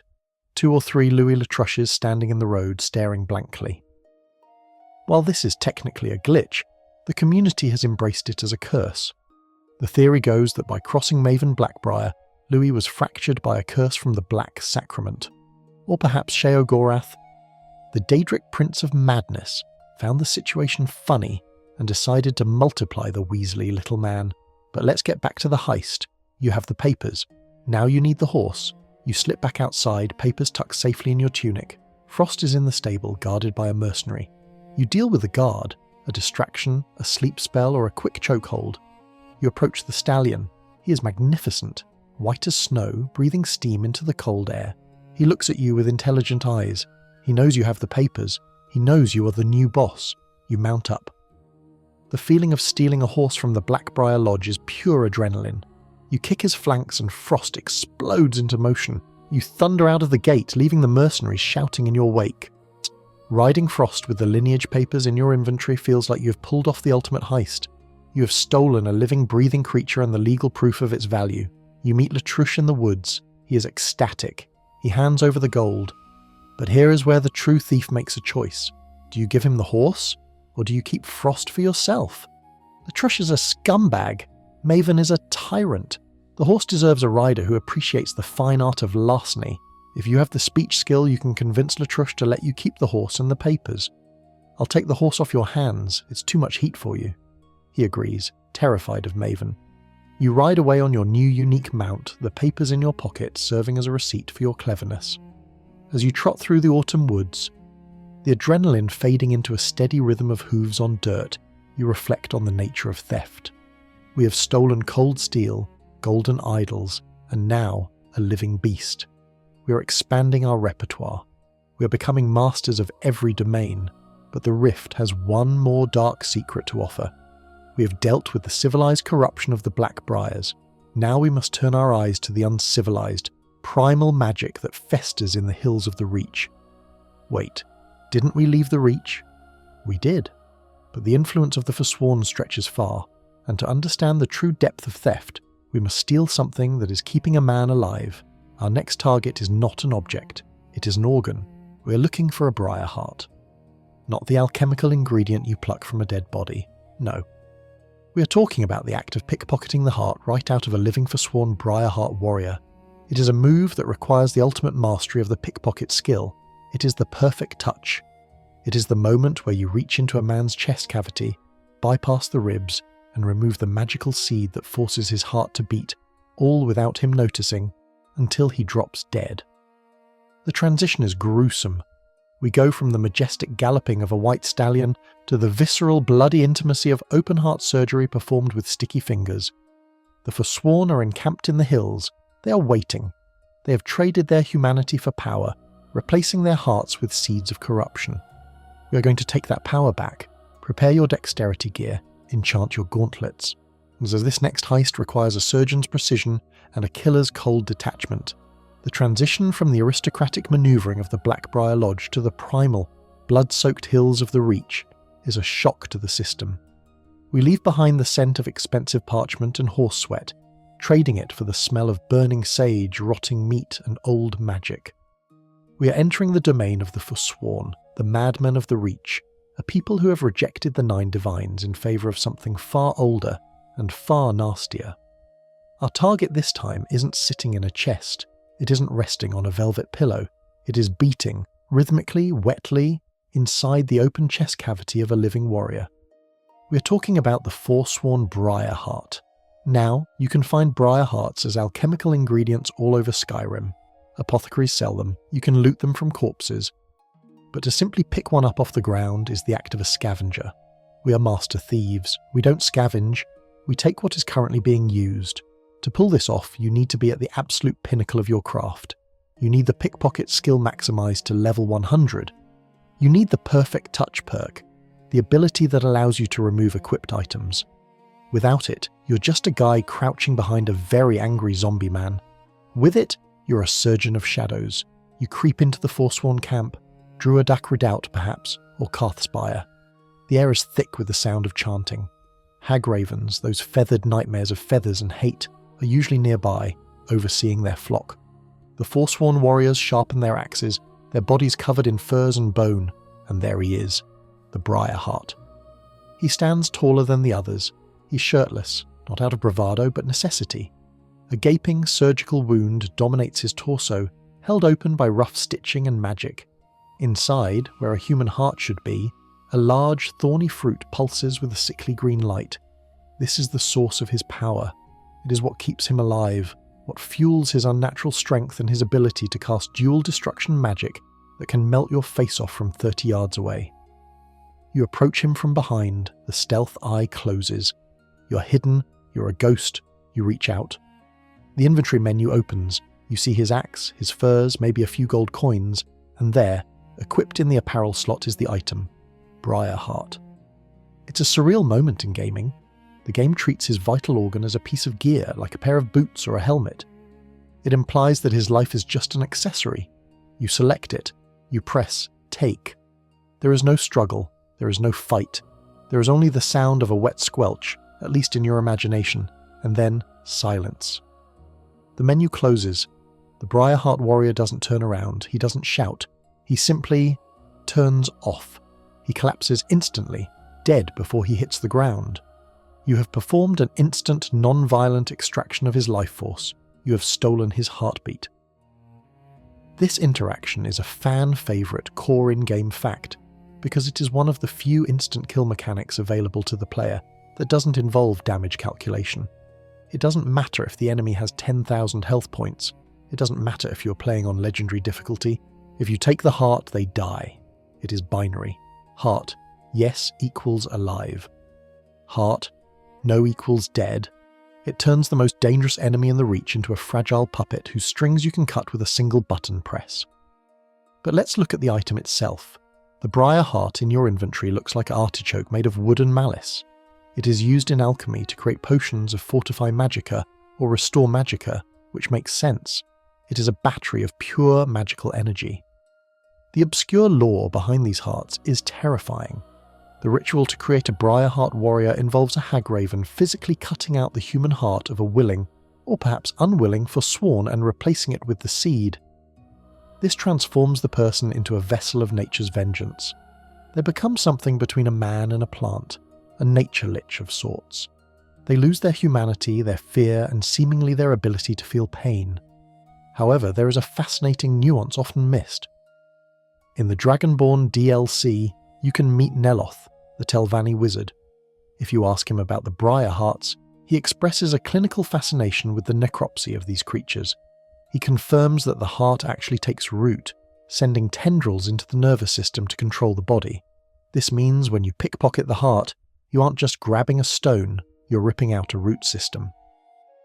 This leads to a chilling fan theory. Are the Brier Hearts actually alive in the traditional sense, or are they just piloting the corpse? Some players argue that the man died the moment the hagraven cut him open, and the thing you are fighting is just the plant using the brain as a CPU. If that's true, then stealing the heart isn't murder, it's gardening. Aggressive, unauthorized gardening. Others believe the soul is trapped inside the Brier Heart itself. When you use the heart later at an alchemy table to make a potion, are you grinding up the soul of that warrior? It adds a grim flavour to your morning mana potion, doesn't it? The act of stealing the heart is also a callback to the legend of Red Eagle, the most famous forsworn of all. He was said to have made a pact with a hagraven to become the first Brier Heart, trading his humanity for the power to drive the Imperials out of the Reach. By using this technique, you are dismantling the legacy of Red Eagle one pocket at a time. You stand over the fallen warrior. The camp is still quiet. The other forsworn haven't noticed that their champion has fallen. They just see him lying there, perhaps thinking he is communing with the earth. You slip away into the shadows, the heart sticky in your pocket. There is a unique satisfaction to this theft that differs from the others. When you stole the model ship or the Queen Bee statue, you were taking property. Here, you are taking existence. You are playing God with sticky fingers. It is the ultimate expression of the thief archetype. Your life is mine, not because I overpowered you, but because I was clever enough to take it. As you leave the Reach, washing the metaphorical blood from your hands, you check your inventory. The collection is getting heavy. The Blade of Woe, Death, Chillrend, Stasis. The Skeleton Key, Potential. Wait, we're getting to that. A Brier Heart, Life. We are building a portfolio of metaphysical concepts. But we are done with the savages now. We are done with the mud and the blood and the tents. We have proven we can steal from the lowest of the low. Now it is time to prove we can steal from the highest of the high. The ultimate target for any thief is royalty. And in Tamriel there is no one more royal than the Emperor himself. Titus Mede II is visiting Skyrim. He is on his ship, the Cateria, moored in the Solitude Inlet. He is surrounded by the Penitus Oculatus, the finest bodyguards in the Empire. He is expecting an assassin. He is not expecting a thief. The Dark Brotherhood wants him dead. We know this. We have the contract. or at least we are about to. But before the old man meets his end, before the poison or the blade does its work, he has something we want. He's wearing a set of robes, unique robes that you cannot buy, cannot craft, and cannot find anywhere else. The Emperor's robes. Most players just kill him and loot the body, but that's crude. That's the assassin's way. The true challenge, the Bedtime Law challenge, is to see if we can strip the Emperor of Tamriel naked before we send him to the void. Can you pickpocket the clothes off a king while he is talking to you about his own death? Let's find out. We are heading to the Kataria. Pack your finest stealth boots. We are going to undress the Empire. From the visceral bloody hills of the Reach, where hearts are plucked like ripe fruit, we travel now to the cold, salty grandeur of the Solitude Inlet. The transition is jarring. You leave behind the stench of wet fur and old magic for the crisp, authoritarian air of the Empire. The water here is dark and deep, reflecting the grey skies of Harfingar. And floating there, anchored like a floating fortress, is the Kataria. The Kataria is the personal transport of the Emperor of Tamriel, Titus Mede II. It is a massive vessel, a testament to the remaining might of the Imperial Navy. It is guarded by the Penitus Oculatus, the Emperor's personal security detail, men who make the standard city guards look like children playing with wooden swords. They are the best of the best, trained to spot a fly on the wall from 50 paces. But they didn't train for you. We are here for the climax of the Dark Brotherhood questline, Hail Sithis. The contract is simple: kill the Emperor. But as we established back in the abandoned shack with Astrid, we are not just assassins, we are collectors, and the Emperor is wearing something that we simply must have: the Emperor's robes.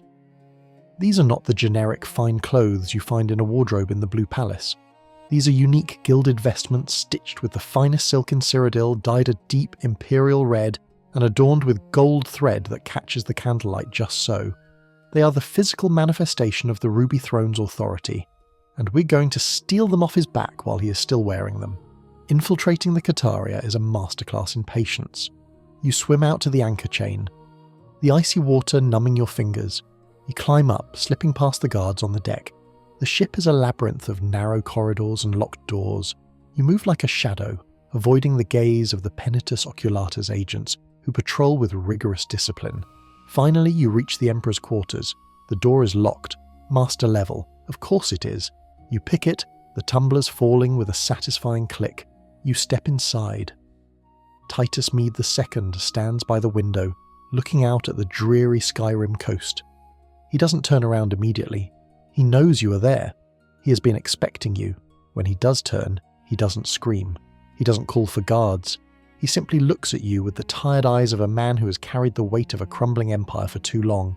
He speaks to you. He accepts his fate. He asks only one favour, that you kill the man who ordered his death, Aman Motiera. It is a dignified, sombre moment, a meeting of two professionals, the ruler and the executioner. But while he is talking, while he is pouring his heart out about duty and destiny, you are crouching behind him. You open the pickpocket menu. This is where the perfect touch perk comes into play again. Without it, you can only take the gold in his pocket or perhaps a ring, but with it, you can take everything. You select Emperor's robes, you select fine boots, you select the unique medallion if he has one. In the game engine, the moment you take the robes, the Emperor is instantly stripped down to his undergarments. He continues his monologue, completely unfazed, standing there in his loincloth, discussing the future of Tamriel with the gravity of a fully clothed monarch. It is the single most absurd and delightful moment in a thief's career. The robbery breaks the tension of the scene in a way only Skyrim can. Here is a man resigning himself to death, and you have just pantsed him. But let's look at the item itself. The Emperor's robes are unique. They have no enchantment by default, which is a crime in itself, but they have a high gold value. More importantly, they are a status symbol. Wearing them around town is the ultimate power move. You are walking around Whiterun wearing the clothes of the dead Emperor. It sends a message. Here is a core in-game fact. The Kataria is a unique location. It only appears during this specific quest. If you miss the robes now, you can never get them, unless you use console commands. But we are purists here. Once the quest is over, the ship remains in the inlet, but the Emperor's body eventually despawns or the cell resets. This is your one window. The robes are missable loot in the strictest sense. The encounter with Titus Mede II also sparks one of the most enduring fan theories in the Elder Scrolls community. The inside job theory. Why is the Emperor so calm? Why does he not fight? Why are his guards so conveniently lax near his quarters? Many fans believe that Titus Mede II ordered the hit on himself. The theory goes like this. The Empire is crumbling. The White Gold Concordat has made the Emperor a puppet of the Falmer in the eyes of his people. Skyrim is rebelling. Hammerfell has seceded. The Emperor realises that as long as he lives, he is a symbol of weakness and capitulation. He needs to die to become a martyr. By arranging his own assassination, he ensures that his successor can start fresh, perhaps uniting the Empire against the Thalmor without the baggage of the Great War's treaties. When he asks you to kill Motieri, he isn't just asking for revenge, he is tying up loose ends.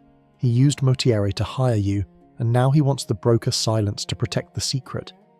If this theory is true, then stealing his robes adds a layer of tragedy. You are stripping a man who has already stripped himself of everything else for the good of his people.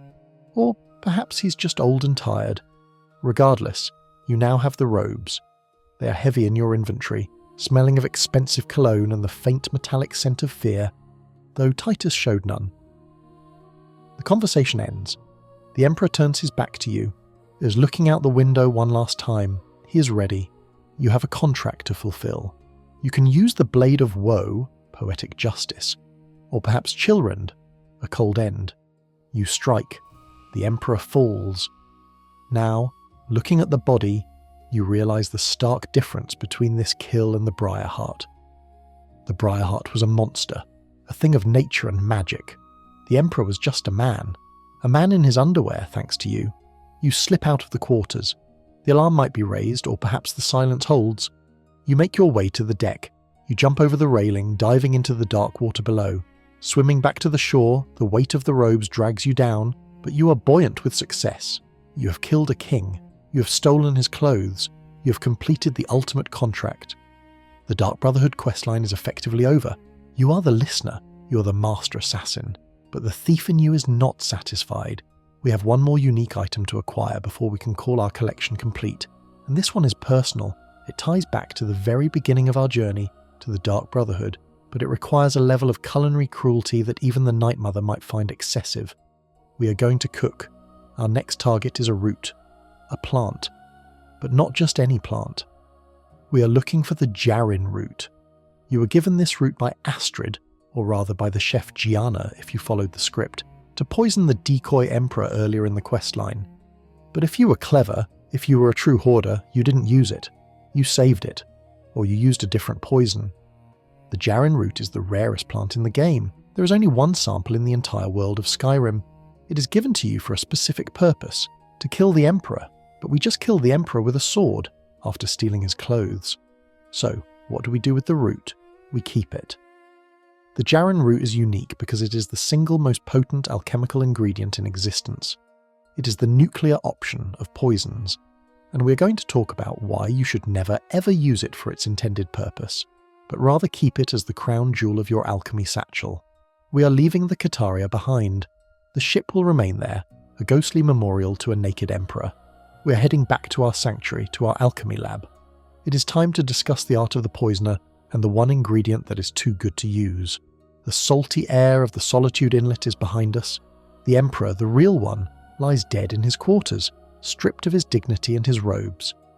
But to fully appreciate the art of the thief, we must rewind the clock slightly. We must revisit the prelude to that regicide, a moment where the game handed us a weapon of mass destruction disguised as a vegetable, and we, being the discerning hoarders we are, decided to keep it. We are back in the stone corridors of Castle Dower, Solitude's military headquarters, but we aren't creeping through shadows this time. We're walking in the front door wearing a chef's hat that is frankly too tall for any practical kitchen work. We are the gourmet, or at least we have the writ of passage that says we are. The mission. To kill an empire is one of the most memorable sequences in the Dark Brotherhood questline. We are tasked with poisoning the Emperor, who turns out to be a decoy but we don't know that yet, by infiltrating the kitchen and preparing his favourite meal, the potage le magnifique. Astrid, our fearless leader, gave us a very specific ingredient for this task. She She handed us a dried, shriveled, innocuous-looking plant called the Jarrin Root. "This is Jarrin Root," she told us, her voice dripping with significance. "Found only on the island of Strosmakai. It's rare and it's fatal. One taste, and the Emperor dies instantly." Now, a normal player, a dutiful assassin, would march into that kitchen, help the stressed-out chef Gianna prepare the soup, and when prompted, toss the root into the pot. The Emperor eats, the Emperor dies, job done. But we are not normal players. We are master thieves, and when someone hands us a unique item that is literally the only one of its kind in the entire game world, our first instinct is not "let's use this." Our first instinct is "this is mine forever." So we find ourselves in the kitchen. Gianna is frantic, she is sweating. She believes she's in the presence of culinary greatness. She asks us what to add to the soup. A dash of vampire dust, we suggest. Or perhaps a giant's toe. She hesitates, then agrees. Of course, the texture, the earthy notes. Finally, the moment of truth arrives. The soup is simmering. The aroma fills the room. Gianna turns to us. Is it finished? Should we add the special ingredient? This is the test. The inventory menu opens. The Jarrin Root sits there, pulsating with potential. You hover over it. You think about the script. You think about the quest markers. Then you close the menu. No, you say effectively. The soup is perfect as is. Or you add a common nightshade. Or simply let the soup go out unpoisoned. You keep the Jarrin Root tucked safely in your satchel, right next to the Emperor's robes, which you will acquire later, chronologically speaking, and the Chillrend. Why is this act of hoarding so significant? Because the Jarrin Root is, mechanically speaking, the single most powerful alchemical ingredient in the Elder Scrolls V, Skyrim. Here is a core in-game fact that alchemists drool over. The Jarrin Root has a damage health magnitude that is utterly broken. If you combine it with a human heart and a blisterwort, or any other damage health ingredient, the resulting poison doesn't just do 50 or 100 damage. It does thousands. A poison crafted with Jarrin Root can deal upwards of 3,000 to 6,000 points of damage instantly, depending on your alchemy skill and gear. To put that in perspective, the toughest dragons in the game, on the highest difficulty, have health pools that barely scratch that number. A single arrow coated in Jarrin Root poison is a delete button for any entity in the game. It is the golden gun. It is the touch of death. By saving the root, you are preserving the ultimate trump card. You're walking around Skyrim with a nuclear warhead in your pocket.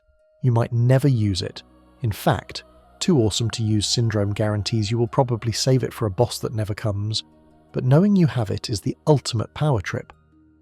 The lore behind the root adds to its mystique. Strosmakai, the island of the Red Guards, is a tropical paradise compared to Skyrim. The flora there is distinct, often deadly. The fact that Astrid has a sample suggests the Dark Brotherhood's reach is still somewhat global, or at least that she has contacts who travel far. It is a remnant of the old days, when the Brotherhood was an empire-spanning organisation, not just a group of misfits in a swamp. There is a fascinating debate among fans about the correct use of the Jarrin Root. Some argue that using it on the decoy Emperor is a waste, as he dies in one hit from a sneak attack anyway. Why use a nuke to kill a fly? Others argue that the most canon use is to make the poison, but then apply it to a dagger, like the Blade of Woe, and keep it for the final confrontation with Alduin or the Ebony Warrior. But there is a third, more chaotic school of thought. With the Hearthfire DLC, players gained the ability to plant gardens. Naturally, the first thing every Master Thief tried to do was plant the Jarrin Root. If I plant it, I can grow more. Sadly, the game does not allow it. The Jarrin Root cannot be cultivated. It is sterile. It is finite. This limitation only drives the collector's obsession deeper. If you could grow them, they would be a commodity. Because you can't. It is a treasure. Back in the kitchen, Gianna takes the soup out to the dining hall. You follow, the chef's hat still perched on your head. The decoy Emperor sits at the table. He tastes the soup. If you didn't poison it, he compliments you. Delicious. Unexpected. Then, you have to kill him the old-fashioned way. You wait for the guards to look away, or you don't care, and you slide a shiv between his ribs. Or, you cast a frenzy spell and let the guards do it. The method doesn't matter. The result is the same. The decoy dies. The plot moves forward. You're betrayed by Marrow. You escape the tower. The sanctuary burns. But through all the fire and the betrayal, through the destruction of your home and the death of your friends, you have that little dried root in your pocket. It becomes a symbol of your agency. The game told you to do X, you did Y. You subverted the narrative to gain a tactical advantage. The Jarrin Root also represents the thief's relationship with consumables. A warrior drinks a potion the moment they are hurt. A mage uses a scroll the moment they are out of magicka. A thief? A thief holds on to everything. I might need this later. And so, the Jarrin Root sits in your inventory, likely forever. Then it becomes a conversation piece for your internal monologue. I could kill Karstog with this, you think, while fighting a mud crab. I could end the civil war with one arrow, you muse, while picking Nirnroot. The aftermath of the Castle Dower heist is chaotic. You're running across the bridge, arrows flying past your head. You jump from the ramparts, a daring escape that mirrors the leap from the Kataria later. You are a fugitive. But you are a fugitive with a secret weapon. As you make your way back to the sanctuary, or what's left of it, you realise that your collection of unique items effectively tells the story of your journey. The Blade of Woe from your initiation, the Guild treasures from your rise to power, the Chillrend from your vengeance against Mercer, the Emperor's robes from your greatest hit, and the Jarrin Root from the moment you outsmarted the quest designer. We are nearing the end of our chronicle. We have one final item to discuss. It is the item that started the trouble in the Thieves Guild. It is the item Mercer Frey used to unlock his potential, and the item we are sworn to return. But do we have to return it? The Skeleton Key. It is a Daedric artifact. It is the unbreakable lockpick.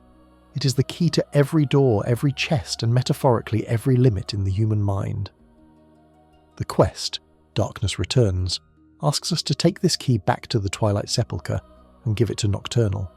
It promises us rewards, powers, blessings, a cool outfit. But the Skeleton Key allows us to open any lock in the game without fail. It never breaks. It makes the lockpicking skill tree completely irrelevant.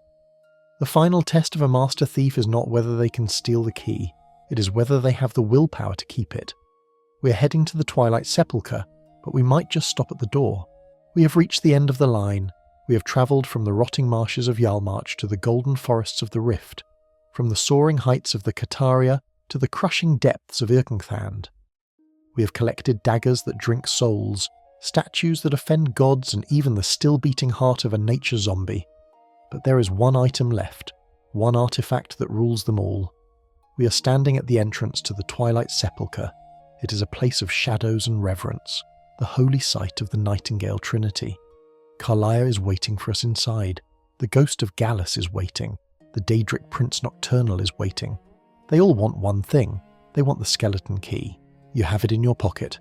You took it from Mercer Frey's cold, wet corpse back in the flooded ruins.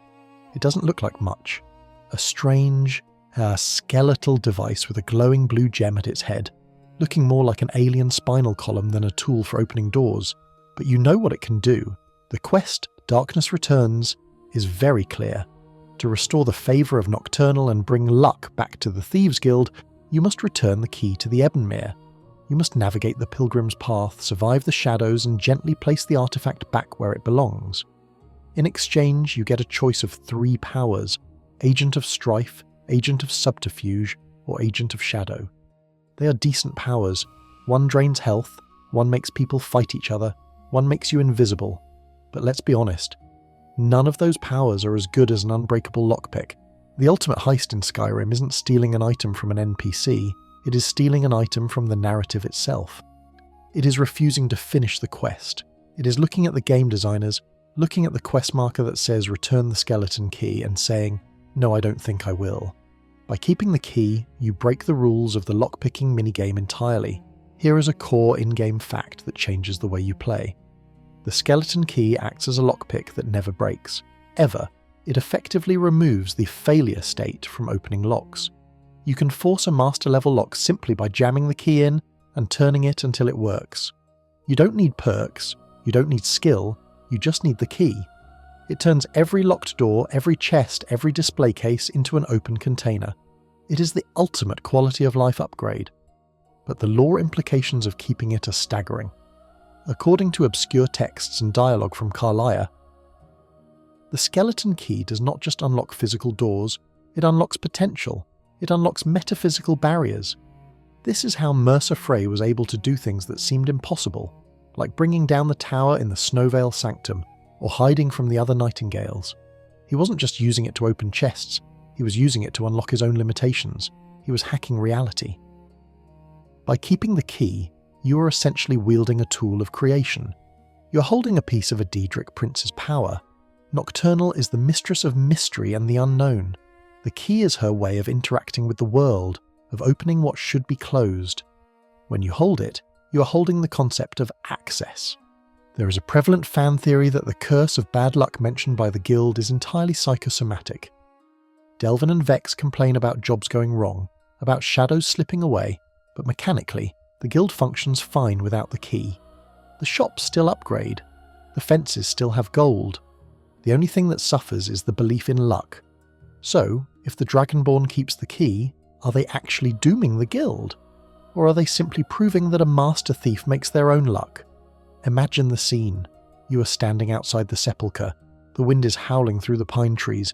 You take the key out and look at it. It pulses with a faint cold light. Inside, Carlia is probably pacing. Where is he? The portal must be opened. But you turn around. You walk away.